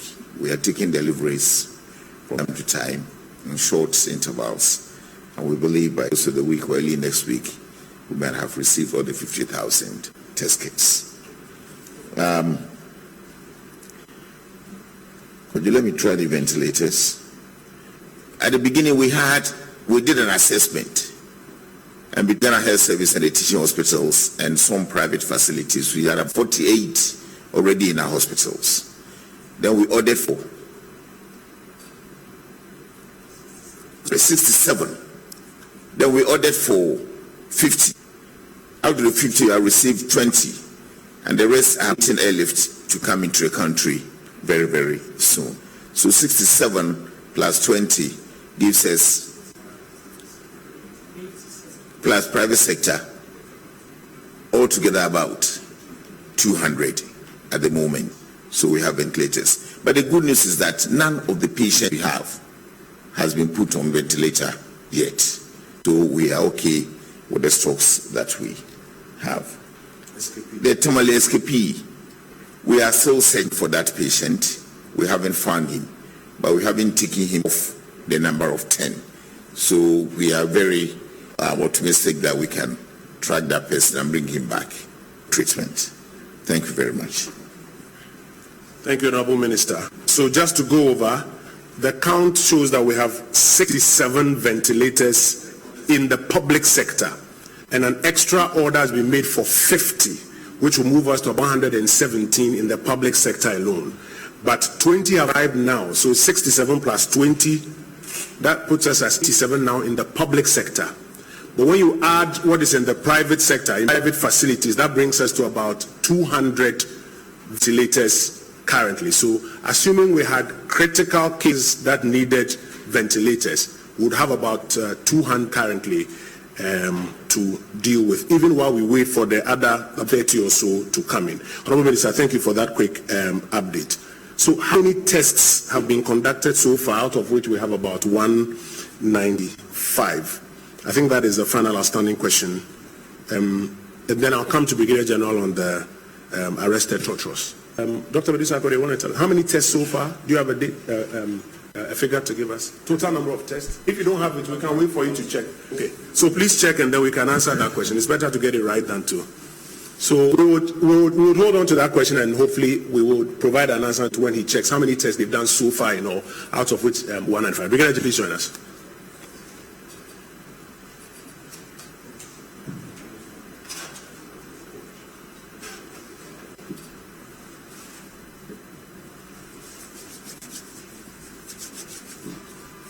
Thank you, Honorable Member. With regard to the arrests, the supposedly arrest of a trotro or trotro drivers, so far as I'm concerned, that is not true.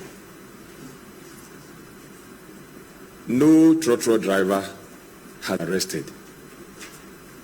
It is not true. What I know is this.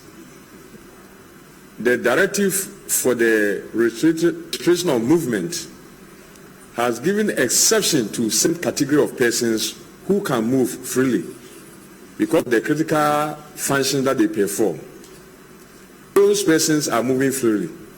In addition to that, individuals who have need for specific reasons to go out are allowed to go out. And as a result of this, trotros are supposed to be moving on the road, but with some spacing lines. Therefore, if you put the two together, it means that when a trotro is moving, the trotro must be carrying somebody who is either within the exempt category or somebody who has critical need to move. So if a trotro gets to the checkpoint and we realize none of those persons fall in this category, we turn them out with the rest. And we are going to do that very effectively. If a trotro is moving on the road and carrying any person who is mandated by the law to move on the road, we shall turn him out. That one I will insist it. Thank you very much, Honorable Minister. Thank you, Brigadier General, for that response. Dr. Odisakode, you have the numbers now. Please come up. And then those who have a final batch of questions. Yes, sir. Are you a sign language interpreter? You have a question yourself. Will you ask the question in sign language or you? Please come. Very much, Honorable Minister. Just two at a time, please, so that we can also observe the session. Total number of tests done so far. For now, the two major laboratories that are conducting the tests are the Gucci Memorial Institute Medical Research. They have conducted 4,225 tests since the beginning of this exercise from January. 4225. Noguchi takes care of the southern sector. And then Kumasi Center for Collaborative Research, KCCR, is taking care of the middle and then the northern part. They have conducted 335 tests. In total, 4,560 tests have been conducted in the country. Thank you so much. And out of this, the output was what was earlier mentioned. Thank you very much. 4,560 tests conducted so far. 4,560. Yes, sir. We're almost coming to the end, so let's be snappy here. Is the microphone on? Yeah. A friend of Kwame Adubam here in TV Africa. Minse misani yem yinu ba kubeko ama also for share nkwada ani ma yedi so. Afa konso ni mpanifo amu ha bia obi a obetime yi ana ma me me de. Also for ne kasa wo hwese mbinya kai be 15,000. Na minim se omo data ho a omo sa ankofo ni nya dodo. Na sa data ni ne ho a di ntina ma na basa. Afi before ansa ka aban no ebeye sa nhihye se mo bia mpie no I think se nka omo ahwe sa ankola ni nyina sa ankofo ni nyina so no omo afa omo ewo aban ni hihye mu na adi ntina afi na omo e nhihye no de ato amo afi ma tosu mi no eye trotro no eni se ayalolo na metro bus enso ewo krum adi na aban na makwama ayalolo amfa anya adwuma anase metro bus anya adwuma because enemy free free ba say many necessary ne for car fa trotro ayeba yedru ba bi no omo ma yesi se car ni ntimi nko cycle ntiti se yesi ekofa ba bi for the things nka omo ma ayalolo eni metro bus nso ye ma nkenu so betimi aboa ama necessary other people omo so eni omo private cars a ye kwa adwuma no nkenu so mi abonti eno so no ade ntina san hihye no manye amfanto medase. Okay, the second no you be taking as suggestion we say emfa ayalolo ne medmas but I'm informed that ayalolo is working. Their router now wo nam so no and na ebinye edmos we informed that ayalolo is working. But first one open numbers ninchemu for Honorable Minister for Social Protection. Pachobe answer. Yes sir. My name is Clement Sam and I'm asking a question on behalf of the deaf community. The first one is the number that we're supposed to call 112. The deaf people are asking that how can they also access since they cannot call and talk on it. So is there going to be a text line for them where they can also text and get the right information at appropriate time? And the second one is they realize that, there are videos educating us on how to use the sanitizers, how to wash our hands regularly, but they've not seen anything in the form of sign language, getting that information directly to. And the third question has to do with the Minister for Gender. She mentioned the arrangement that has been done for the PWDs. The executive, one of them sent a text message asking how the deaf people, how is that arrangement going to benefit the deaf community? Do they fit within the PWD category? Minister, I think those with hearing impairments fit into the PWD category. So yes, it fits into the category and they will find out. But then you're talking about communication to persons with hearing impairments. I know Honorable Pius has been working on that. Honorable Pius, please join me so that you can provide a response to that when we are done. Yes, sir. Thank you, Honorable. If I was Sante, Honorable, question health workers, nurses, and doctors are baby minister said our arrangement be to take them from their houses to the facility from facility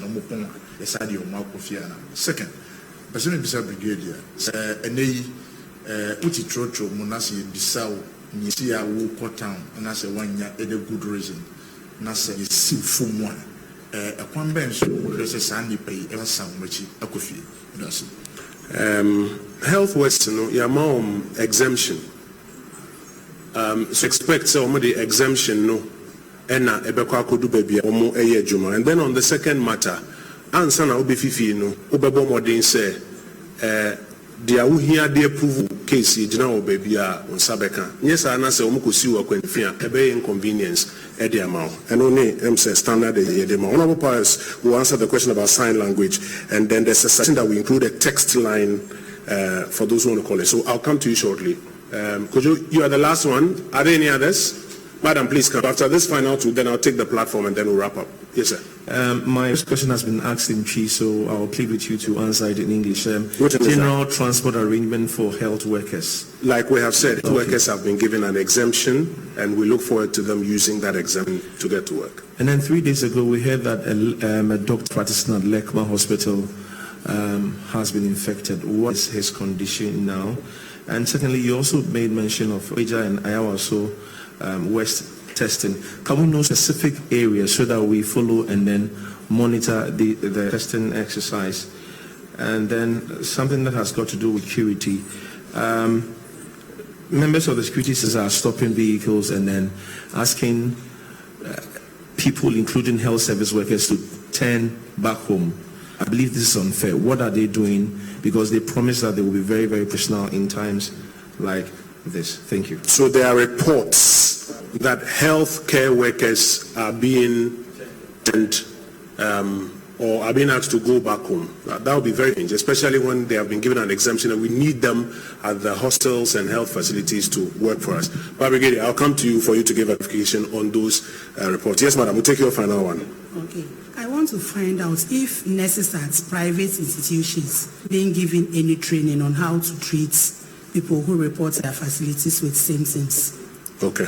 Thank you very much. Dr. J, can you quickly take that away for us? Nurses at private institutions, are you training them so that they can also know how to handle issues that may come up there? Very quickly. Nurses and doctors in private institutions, are they on board? Or you want people just to go or deal with the public institutions? Thank you very much. As earlier stated, the Honorable Minister has met all the private sector people. In part of the basket, especially Accra and Kumasi, where the majority are, districts have had trainings for them, and so we expect that they will be part of the team that would provide care. But I also want to talk about the Lekman.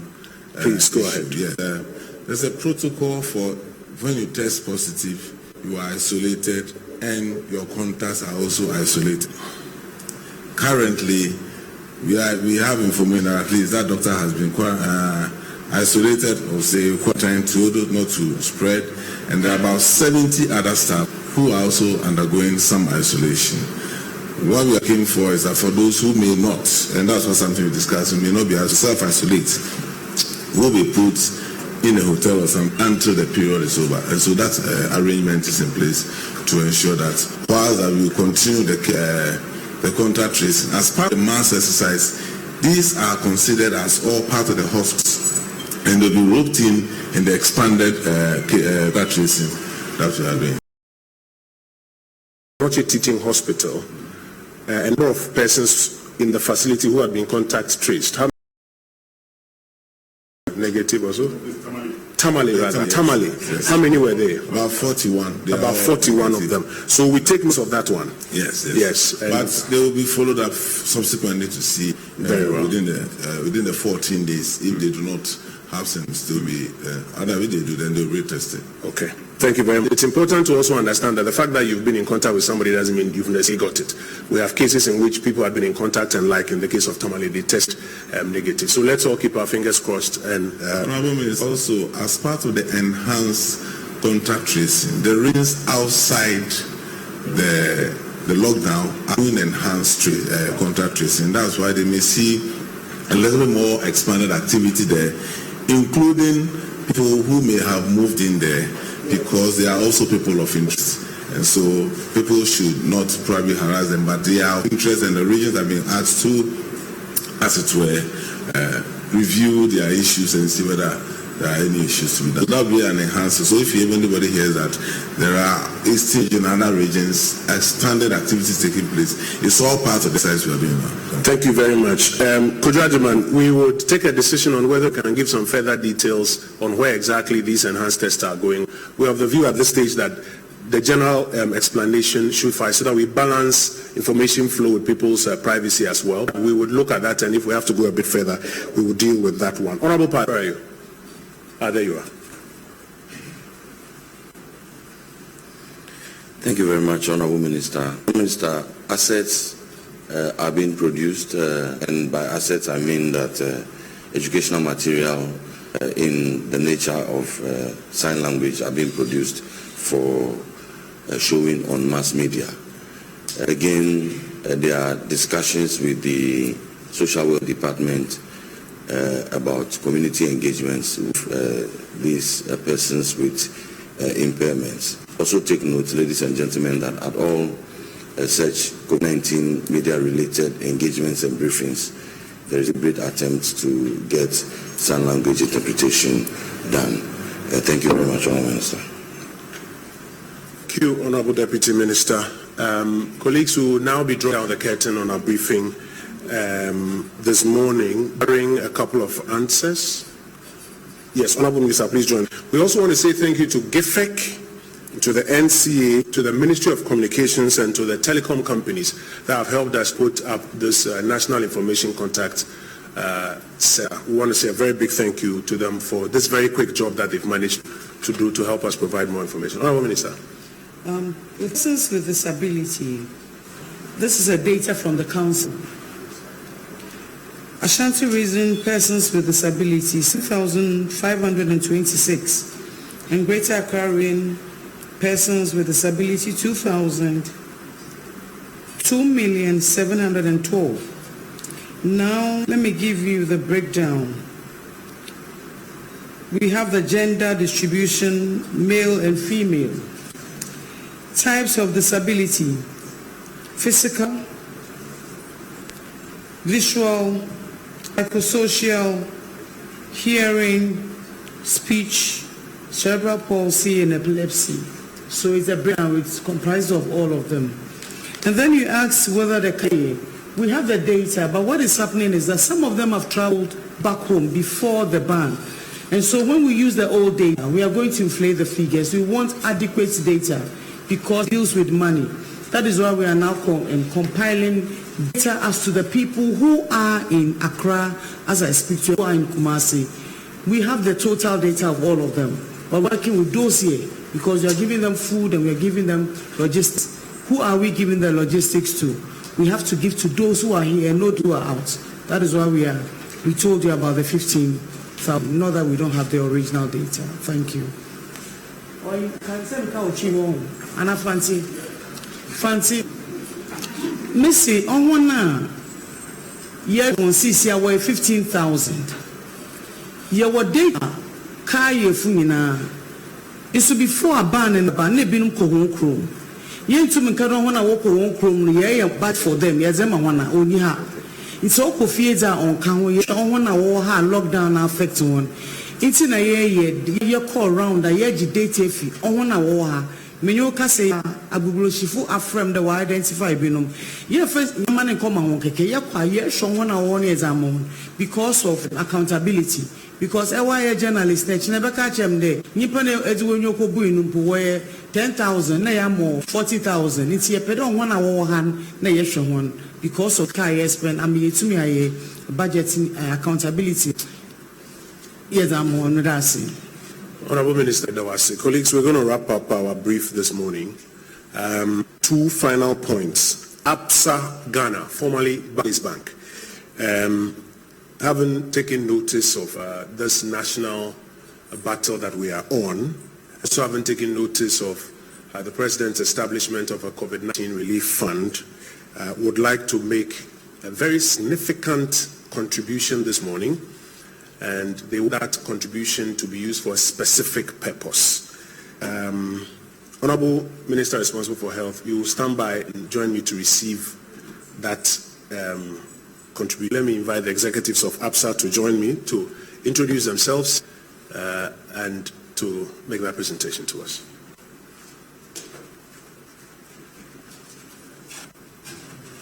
While observing social distancing. Yes.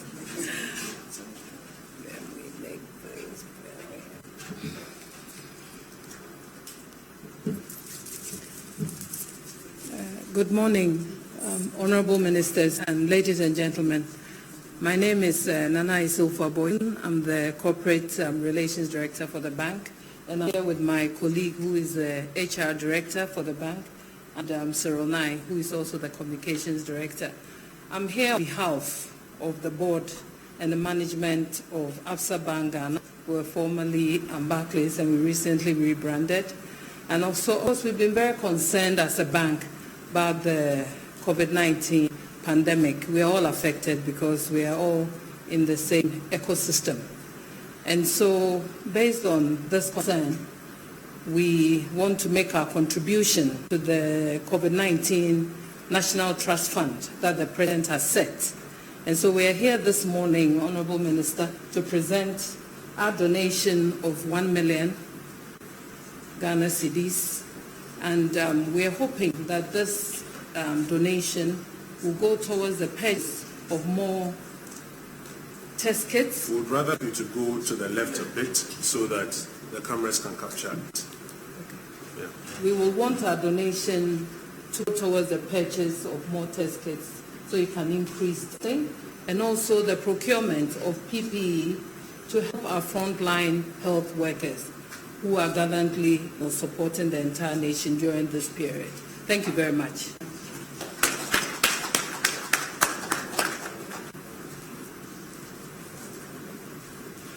ABSA Ghana, on behalf of the government of Ghana and the Relief Fund and its Board of Trustees, so thank you for your very significant contribution, 1 million Ghana cedis, and assure you that it will be used for the purpose as announced. We thank you very much. Honorable Minister, thank you. I'm sure you'll take the check with you later to the Jubilee House. Yeah. The small one. You want a small check rather.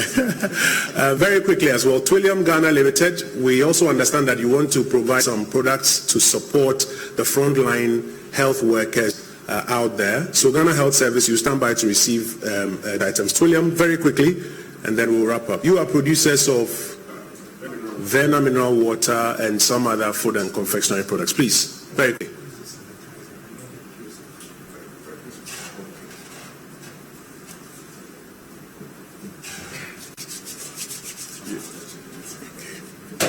My name is Ebenezer Ajay.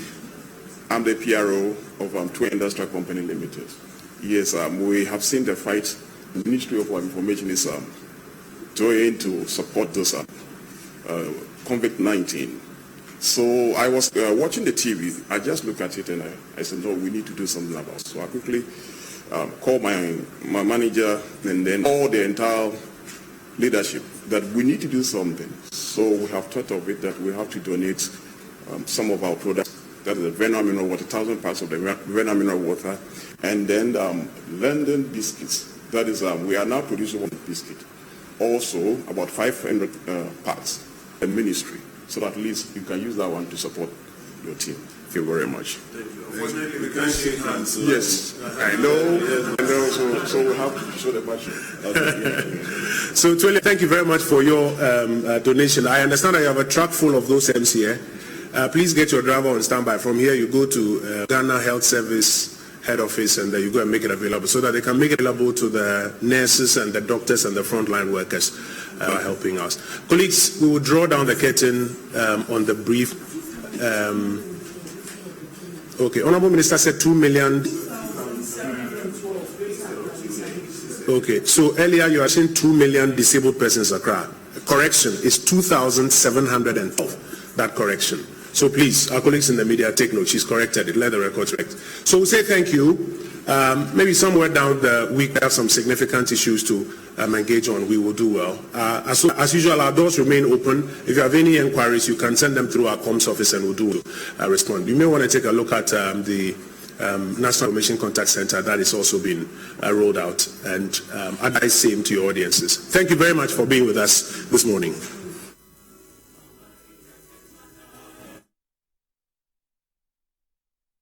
Okay, so that was a very informative address. We heard from the Information Minister, we heard from our security agencies, we heard from the Gender Minister as well as the Health Minister on all the things that we're doing to ensure that we stay ahead of the curve. The number is now 195, but don't worry, that's because we're testing. So obviously, the more we test, the more the numbers will go up, but then they will come back down. They told us that 106 of that 195 are in the general population. 79 are still within that contained group of 1,030 people that came in by land. And I'm assuming the remaining 10 are the other people who came, well, the 1,030 came in by air, sorry, and then the remaining 10 are the people up north who came in by land. And they'll be moving into neighborhoods. It's not a mandatory test, okay? So they're not going to force you to test, but it's just right for you to comply if there's someone in your household who may be positive, or they're asking questions because you've come into contact with someone, or if you came into the country before that mandatory lockdown that we had as far as letting people into the country for 2 weeks. So if you came into the country on the 15th of March, you can just volunteer to get tested. And the number to call for all things related to coronavirus, all things related to the lockdown, as well as getting PPEs, especially for health professionals, is 311, and then the government will assist you. So that's really great news. Yeah, absolutely. And I think all in all, this has been a very positive, upbeat, update that we have, and it gives me a lot of hope that our leaders are on top of affairs, considering all the different challenges that we seem to find at this time, but somehow we're doing our very best, and they're really leading the charge in making sure that we don't allow there to be an get the spread out to go out of hand. They're really taking charge and making sure that we control it, and I think it's a very laudable job that they've done so far. We'll encourage them to keep leading the charge and making sure that Ghana is safe, and we will all be safe. We're going to do well. Yeah, and I'm particularly excited about all the work you're doing with KIAs, the homeless people in our communities, as well as the people suffering from mental health issues, right? Because some of us, it's really easy to say stay home when you have a home. What if you sleep in the streets? What if you can't afford breakfast, lunch, dinner, and people are not coming out to shop anymore? Yeah. And we've seen videos of KIAs trying to leave, the capital cities to go back to wherever they came from because they have no homes. So it means the government is listening. So they're going to be providing places for them to stay as well as meals for them to eat. And they're extending it, not just focusing on the KIAs, but also addressing the issue of homeless people within our society who will need some assistance in this period, as well as people suffering from mental health issues. So it's really important what the government is doing. They're paying attention, they're assisting, and they're even going a step further to say all the young girls who are usually working as KIAs, they will provide an additional assistance for them, some sort of training so that they don't get bored for the 2 weeks that they are there. So that for me was very refreshing, especially since a lot of schools are currently empty. Yes. So it's important for us to think critically about the most vulnerable amongst us and exactly how we are engaging them in this period. Yeah. And Jaffa, we have been calling for some of these measures to be put in place. So I think that it's very important, and I'm particularly very excited to see that we've not left them, to their own. To survive and sort of eke out an living when this situation has come, and it's a tough situation for everybody, you know, and I'm really excited that the government is taking these steps to make sure that not only are they giving shelter, but they're also giving them a hot meal at least twice a day, and this, I think it's a brilliant thing. And then also giving them a stipend as well, you know, to make sure that we don't. Like I said to a friend of mine a week ago, I said, look, it's easy when you're privileged, you know, to assume that, okay, let's just do a complete total lockdown. You're talking from a place of privilege, and I don't think that we should function like that in the society. The least of us is the one that we must think about the most, you know, and all. Very important thing, and that is a judgment on who we are as a people, you know, in the society. So I think it's a very good thing that the government is doing. Yes, and I also think it's very refreshing that the executive is leading the charge. The president himself, he's gotten tested, he's come out negative. Other 95 people who are constantly around him have also gone to get tested and have come out negative. So what we're doing is we're taking away that stigma attached to being tested and your results, because now we know that if you get tested, it's normal. If you're positive, you will be well, you know, and we're already learning from examples of the 49 people who are being managed from home now. It's a process. It's not a death sentence. Yeah. And I hope that by the president revealing the results of his test, more people will be comfortable, you know, revealing their stories and revealing their status and not feeling any shame. And the general public will also not treat people who will be found positive any differently, because some of these people are being managed from homes. So we know that neighbors talk. You might find out that your neighbor is being, you know, managed. They are being monitored. That's not the time to treat them any differently. That's the time to embrace them. That's the time to show your humanity. Yeah. A lot of private institutions have started donating. ABSA just donated 1 million Ghana cedis to the fight. Really impressive. We're going to increase the testing. We're going to get more PPEs for our health professionals. So that right there is something that we can all be proud of, and more of us can get on board to help. And now health officials know that you're hearing of PPEs being brought into the country, you're hearing of people donating PPEs, but if it's not trickling down to your department, call 311 and ask them, I work in this hospital, I work in this specific department, I'm exposed to potential coronavirus cases and I'm not getting my PPEs, so that they can get you the PPEs. If you're home and you have any specific questions pertaining to COVID-19, do not call the 112 number. Don't call that number, because that number is for emergencies, okay? Call the new number. That number is, I'm blanking out again. 311. 311. Call the 311 number, and then they will be able to assist you, okay? If we all follow these rules, we'll all be fine. Yeah. And, you know, as part of the COVID-19 fight that we are fighting, we embarked a week and a bit ago on disinfecting our market spaces. You know, so we've done Accra, we did Kumasi, we did Kaswa, done Tamale, Sunyani, and now we're in the north of Ghana, you know, specifically Upper West, Upper East, and Northeast regions, and we're going to be getting some reports from those areas. And there you can see that is from Wa in the Upper West. So the fumigation and disinfection exercise has begun there in earnest, and they're going to do exactly what it did in all the other places, just to make sure that we clear any possibility of COVID-19 in the market spaces and any other infections, bacterial, viruses and all of that. Just clear the market spaces as part of our concerted fight against COVID-19. Yes, so our colleague Latif Mahama spoke to the MCE of WA. We're going to take a look at that conversation and then continue the show. Within the one municipality, we have about 6 or 7 markets within the municipality. And out of the 7, there's only one that is congested. And following the discovery or maybe the confirmation of a case here, And then we respect the directive given by the president. I think we've already started, the decongestion exercise. I mean, the regional minister has given his approval for the plans that we tabled before him. So after this exercise, we are moving straight into the market to do the decongestion. Okay. So we want to understand the market. Is there a market that other people from other regions, or in fact even other neighboring countries, come to trade there? We want to understand the state of the market. Yeah, let me say yes and no. Why? Because people from other countries or other regions, they come here and they pass.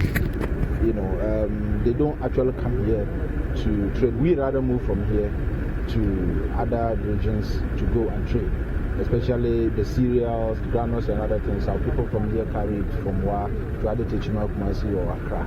However, people from Burkina, they're more like a center. So when they're going to the southern sector, some of them stop here before they move. And if they have anything to dispose of before going, they do that from here. Otherwise, we don't have international participation. We have been told in other districts or municipalities that once new people travel into a district, they are made to do self-isolation, and then your team goes there to educate them. How is the situation here? Yeah, I think it is the same here. I can even say that probably we are the pioneers of such exercise in the country, so to speak. We have mounted a station at the first entry point within the municipality. Anybody coming in from any of the affected regions, even including some regions that are not declared affected but outside the municipality, you have to go through first screening. They take your contact, the bus number, and then your seat number, and your final destination. So wherever you are, in case there is an issue, then it will be it will be difficult to get in touch with you. I think so far that is what we are doing with regards to putting structures in place in terms of contact tracing, and then also reducing. All right, so that was the MCE, Isahaku Mumintahiro, giving us a breakdown of the activities in WA. I think it's really good to see that this exercise has not been just an Accra thing, which is sometimes that's the feeling that you get, the main cities, but they've gone all the way to Wa in the upper west region, and are fumigating, disinfecting the markets there as well. And of course, we're going to cross over and look at upper east. We're going to go to northeast as well and see all the different developments that are going in those places. And we also had a conversation with the Upper West Regional Minister, so we take a look at that and then continue the conversation. Necessary exercise, and it has the fullest support of the chiefs and people of the Upper West region. We know that once this exercise is carried out, it will make our markets and lorry stations a little bit more safe for patrons. So that is why we have attached seriousness to the exercise.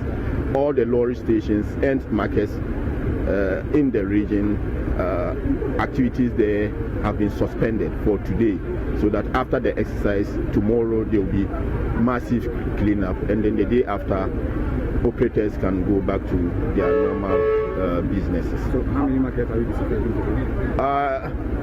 About 103 markets, and then 7 other stations like factory where we have mechanics, the butchers, where they sell livestock and other places. So in all, it's about 110 places that will be disinfected. Okay.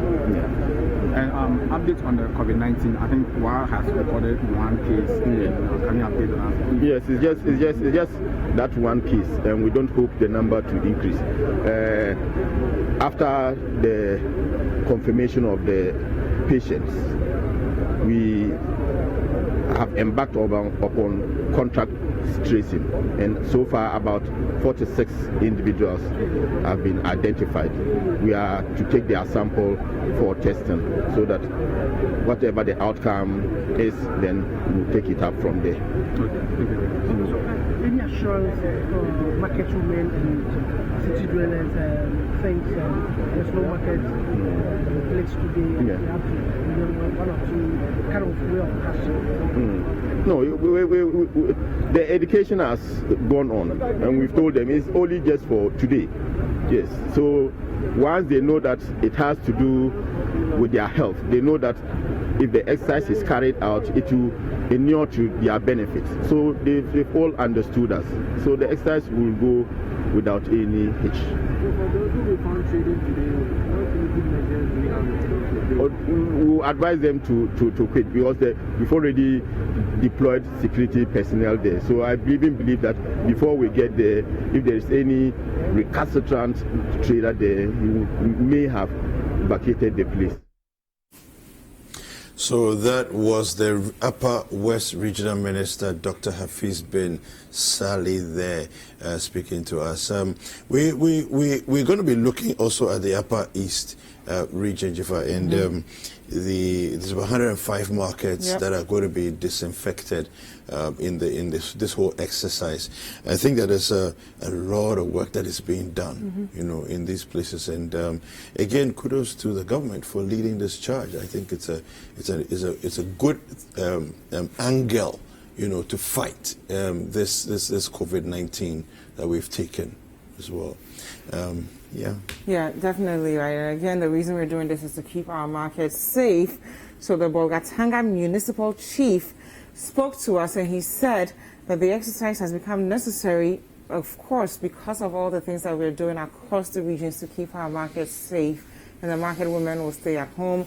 Everybody will comply. We know that so far we've had successes, a few glitches in the Kaswa situation, but that may have been because the official partial lockdown started the day right after the exercise, so people were probably rushing in to buy. But overall, it's been successful in Accra. We've had success in Kumasi, and now we've also been in Sunyani. We've done Kaswa, and now we are up north. We're going to the Upper East, Upper West, as well as the Northeast, and it's going to be a very successful one. So over 100 markets in the Upper East alone. Our correspondents are all there. They will be covering it live. As you're watching us, if you have any questions or contributions to the conversation, we want to hear from you. So don't forget to use the hashtag. The country code is +233. Yeah, so we have an interview from our reporter conducted an interview with, he's called Frederick Awuni. He conducted that interview with the team lead in the Upper East region, Jonathan Abuaje. Let's take a look at that. We have two teams on the field currently. One is in the Upper West region, and they are also going to see to the Savannah region. And we are seeing to the Upper East region and the Northeast region. Our simple task is just to ensure that the direction given by His Excellency the President, that our ministry should try as much as possible to ensure that the assemblies make sure all the markets are clean and also are disinfected. That is the mission we have as a people here. As a ministry and the lead ministry, we are taking charge of this because His Excellency has given the minister a directive to do that. And so we are leading, we have partners in this, and our partners are the district assemblies and also Zoom Lion, who has been contracted to do the disinfection in all over the country. So simply today we are here to see to it that the right thing is done. May I take this opportunity also to say that since we came around, we've realized that everybody is cooperating. It is very necessary for all of us to do our best to cooperate with the city authorities, because if we don't do that, these challenges that we are facing currently with the COVID-19 and other issues will continue to stay with us. However, if we are able to listen to His Excellency's advice to social distance ourselves and also keep our surroundings clean, washing our hands, using hand sanitizers, then we are trying as much as possible to nip in the bud the spread of the disease. And so we would plead with those in the Upper East region. We know there has not been any case here, and it will be better if they stay safe. So those who really don't observe the social distancing must start observing it, because if we feel we don't have it here, and so we will just approach everything lackadaisically, then definitely, if we don't take time, we may have a disease, and we want to avoid that. Currently, there is so much pressure on the state to ensure that things are better, and it is up to me and you to do our best to maintain what we have now, or even bring it down. Thankfully, yesterday we received a very good news that 31 people have recovered, and so we are praying for the best, that our regions that have not been affected by this disease should stay safe. That is the reason we also would have to listen to His Excellency's advice that we should stay at where we are rather than moving to other places. Because when we do that in buses, we may not be able to observe the social distancing that we are supposed to maintain. And then by doing that, if we don't take time, we may spread the disease. So let us contain what we have now and try to manage it. And it is up to the media and ourselves to educate the people on doing that. And when we do that, we believe strongly, by the grace of God, pretty soon. And that is Jonathan Abuaje, who's the planning officer at the Ministry of Local Government and Rural Development, talking to us about the Upper East, right? So even though they've not recorded any case yet, they are not waiting around to record a case before they begin to proactively engage the people there. So beyond the market exercise, they're going to ensure that people are practicing safe preventive measures, that is washing their hands with running water and soap, using hand sanitizers, respecting social distancing, behaving as though it's already there so that they don't become complacent and comfortable thinking they can go about their lives as usual because they've not recorded a case yet. And I think it's really great that they've done that. Our colleague, Latif Mahama, is on standby. He'll be talking to us soon about what's going on with the cleaning up exercise of the markets as far as disinfection is concerned, what he's observed, where he is, how it is going, and any room for progress. So, good morning, Latif. Can you hear me? Good morning, if I can hear you. How are you? Oh, I'm well, thank you. Good. Where exactly are you? How long have you been there, and what are you observing? Currently, I am at the Fadama market, where the disinfection exercise is currently going on.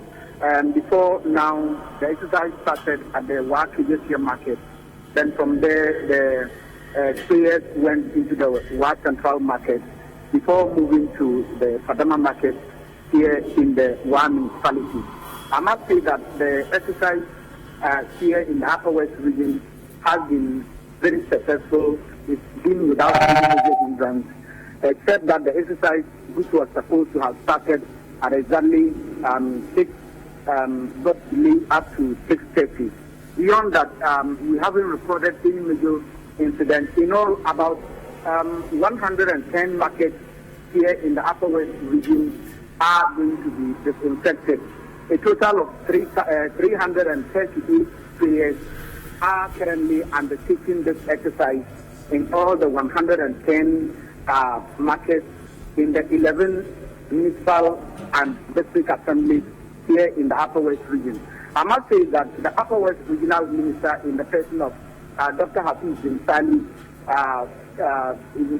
he was supported also by the one municipal chief executive, and some officials of the various departments and agencies here in the region are monitoring the exercise. Security presence has been very perfect because personnel of the military service, Ghana Police Service, the Ghana National Fire Service, they are providing water for the training exercise.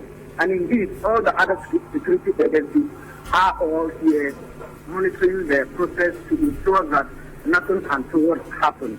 I must say that residents here in the Ward municipality in particular are strictly adhering to the directives given them by the regional minister and the municipal chief executive not to go out for this exercise to go on. When I went around, it was observed that all markets all shops in the market were closed. Indeed, there were no persons in any of the markets, 3 markets we visited so far, actually to pave way for the exercise to go on. The other aspect of it is, however, that there is like some misinformation has gone on in some parts of the one municipality because the directive was that those operating in the central market, the 3 markets in the municipality, were supposed to lock their shops to pay way for the exercise. But that has gone beyond the market to the extent that the entire Wa Township is more or less like a lockdown. If you go around, you don't see people moving on. Today is one market day. As usual, you were supposed to have people trooping in from other communities to come and do their businesses in the market. But it's like because of the message, you don't have people coming in. And those within the Wa Township who are supposed to also be moving around to carry on their daily activities are not seen on the streets of Wa as usual. So what that means is that it's beyond the market. Other shops within the Wa Township are not operating differ.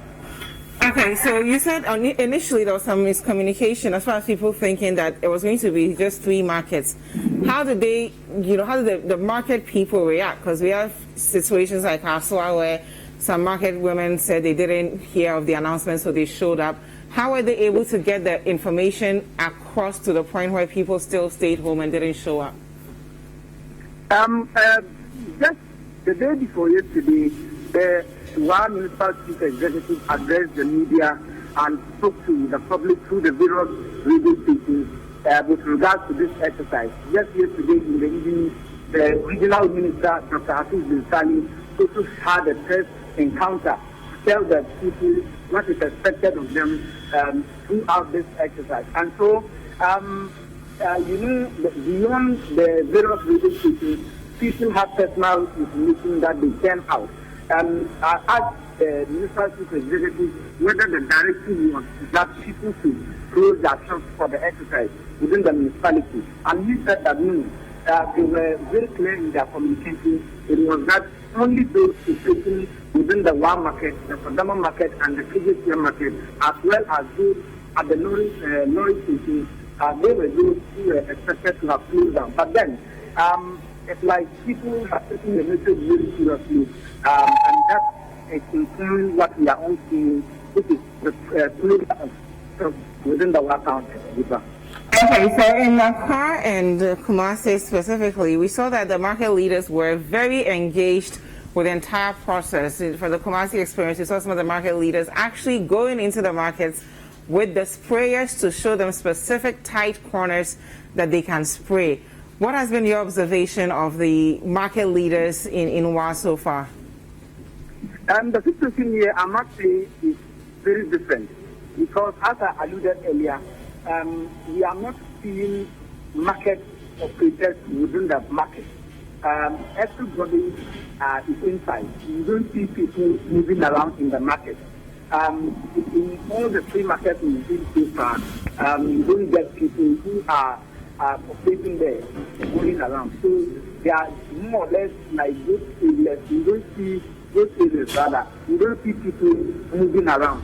So what it means is that people are taking the information. They got the information very clearly, except that beyond the market, we have other people using their shops. And so we couldn't actually see people in the market. Beyond the market, I interacted with a few people in town, within the Wa community. And what they are all saying is that the exercise is good. A lot of them lauded the government and the initiative and said that it's good in no way to free them of contracting the dreaded communal violence.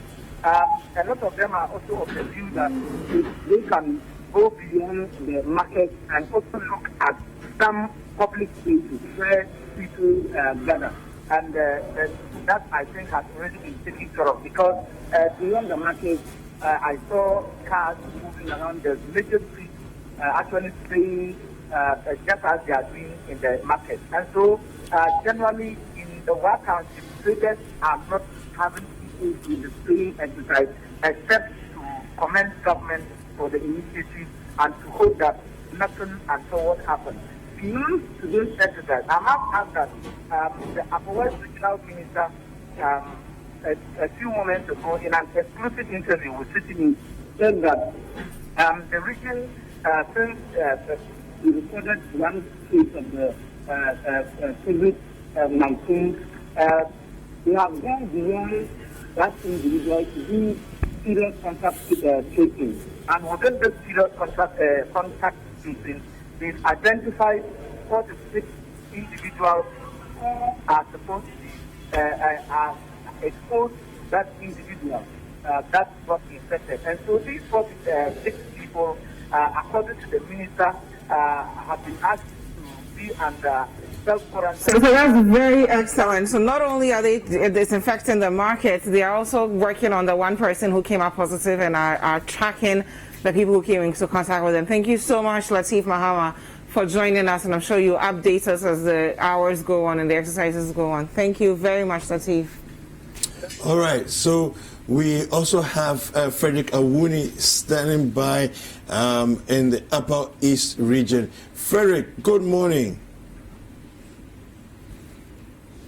We'll get him soon, but this again is our coverage of the disinfection exercise in markets in the Upper West, Upper East, and the Northeast region, right? We know that we've done it in Accra, we've done it in Kumasi, Sunyani, Kaswa, and now we are officially in the Upper West, Upper East, and the Northeast region. And I like how market women are again leading the way, complying, not coming out. It seems as though the communication might have even come out late as far as going beyond just 3 markets, but people were involved, engaged, they played their part as far as staying home.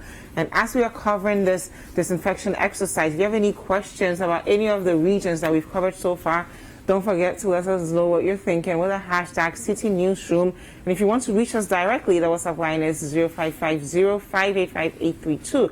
If you're outside Ghana, the country code is +233. Yeah, and it's very impressive how they've gotten on top of the situation in Wa, you know, because yes, there was that one person who traveled up there after coming in from Europe, and as soon as it was identified, they quickly did a contact tracing and just, you know, narrowed down on the 46 people who have been in contact with him and are on top of the situation there. So for me, I think that's a very impressive part of the fight, because you also don't want in-country spreading, you know, in places like the Upper East, Upper West, you know, which has a more, you know, they have weaker systems than we do in Accra, you know. So, but our colleague Fred Awuni is on the line. Fred, good morning. Good morning, Fred. Hello, Fred. Good morning. Can you hear me? Good morning, and I can hear you. Yes, Fred. Where are you, and what can you report? Okay, so the Upper East region, we have about 105 markets that are to be disinfected, and currently the disinfection is ongoing. So we have 10 in Katsina Nankana Municipal, 10 markets in Boga Municipal, 4 in Boko Municipal, 9 in Katsina Nankana West District, 10 in Garu District, 7 in Biduri District, 8 in Pusiga, 7 in Bimpani, 4 in Nabdam District, Talansi District 6, Busa South 3, Busa North 5, Boga East 6, Boku West 5, and Bongo District 11 markets. Now the exercise started at about 6 o'clock a.m. By 5:30, the team from Zoom Lion, together with the Ministry of Local Government and Rural Development, had assembled all the equipment necessary for this particular exercise. And we started from the Boga market, the Idea market, from that moved to Sumbrungu market, and currently we are in Navrungu. The Navrungu market has also been disinfected, and we are now moving towards Paga and to move to Sandema. So, Frederick, what have been your general impressions? What are your general impressions of the exercise so far? Upper East regions, it looks like the markets are quite widely spread out. Are there any challenges? What do you think? What are your thoughts? the challenges really has to do with the sanitation issues in these markets, and a lot of the markets, as we saw, were really littered with a lot of refuse and plastics, and also the drainage system hasn't been that good. And so for some of the residents we spoke with, and even some market women, commend government for this particular exercise. In their view, it would go a long way to kill most organisms in the market that perhaps can be a causative agent for diseases. All right, Fred, thank you very much for speaking to us. I'm sure we'll speak a bit later again. Thank you for that. Have a good day. So that was our colleague Frederick Awuni in the Upper East region, and there's so much work going on everywhere. It's good work. And of course, we'll be updating you. So to follow all the updates, just follow the hashtag City Newsroom. You can go onto all our social media platforms. Our YouTube page is CityTube, and for coronavirus-related news, just head on to citynewsroom.com/coronavirus, and you'll get all the updates that you need. Yeah, and just a quick reminder of the emergency number. It's 112. If you find you're showing any symptoms or signs that have been given out, call that number. And if you want any other information on coronavirus or general information about the COVID-19 fight in Ghana, it's 311. That's the number to call, 311. And then you'll be given the information. Thank you so much for joining us for Breakfast Daily and this extended version as well. My name is Jifa Epia Amersan. And I'm David Kwekusechi. Do enjoy your day. We will see you same time tomorrow, 7:30. Goodbye. Take care.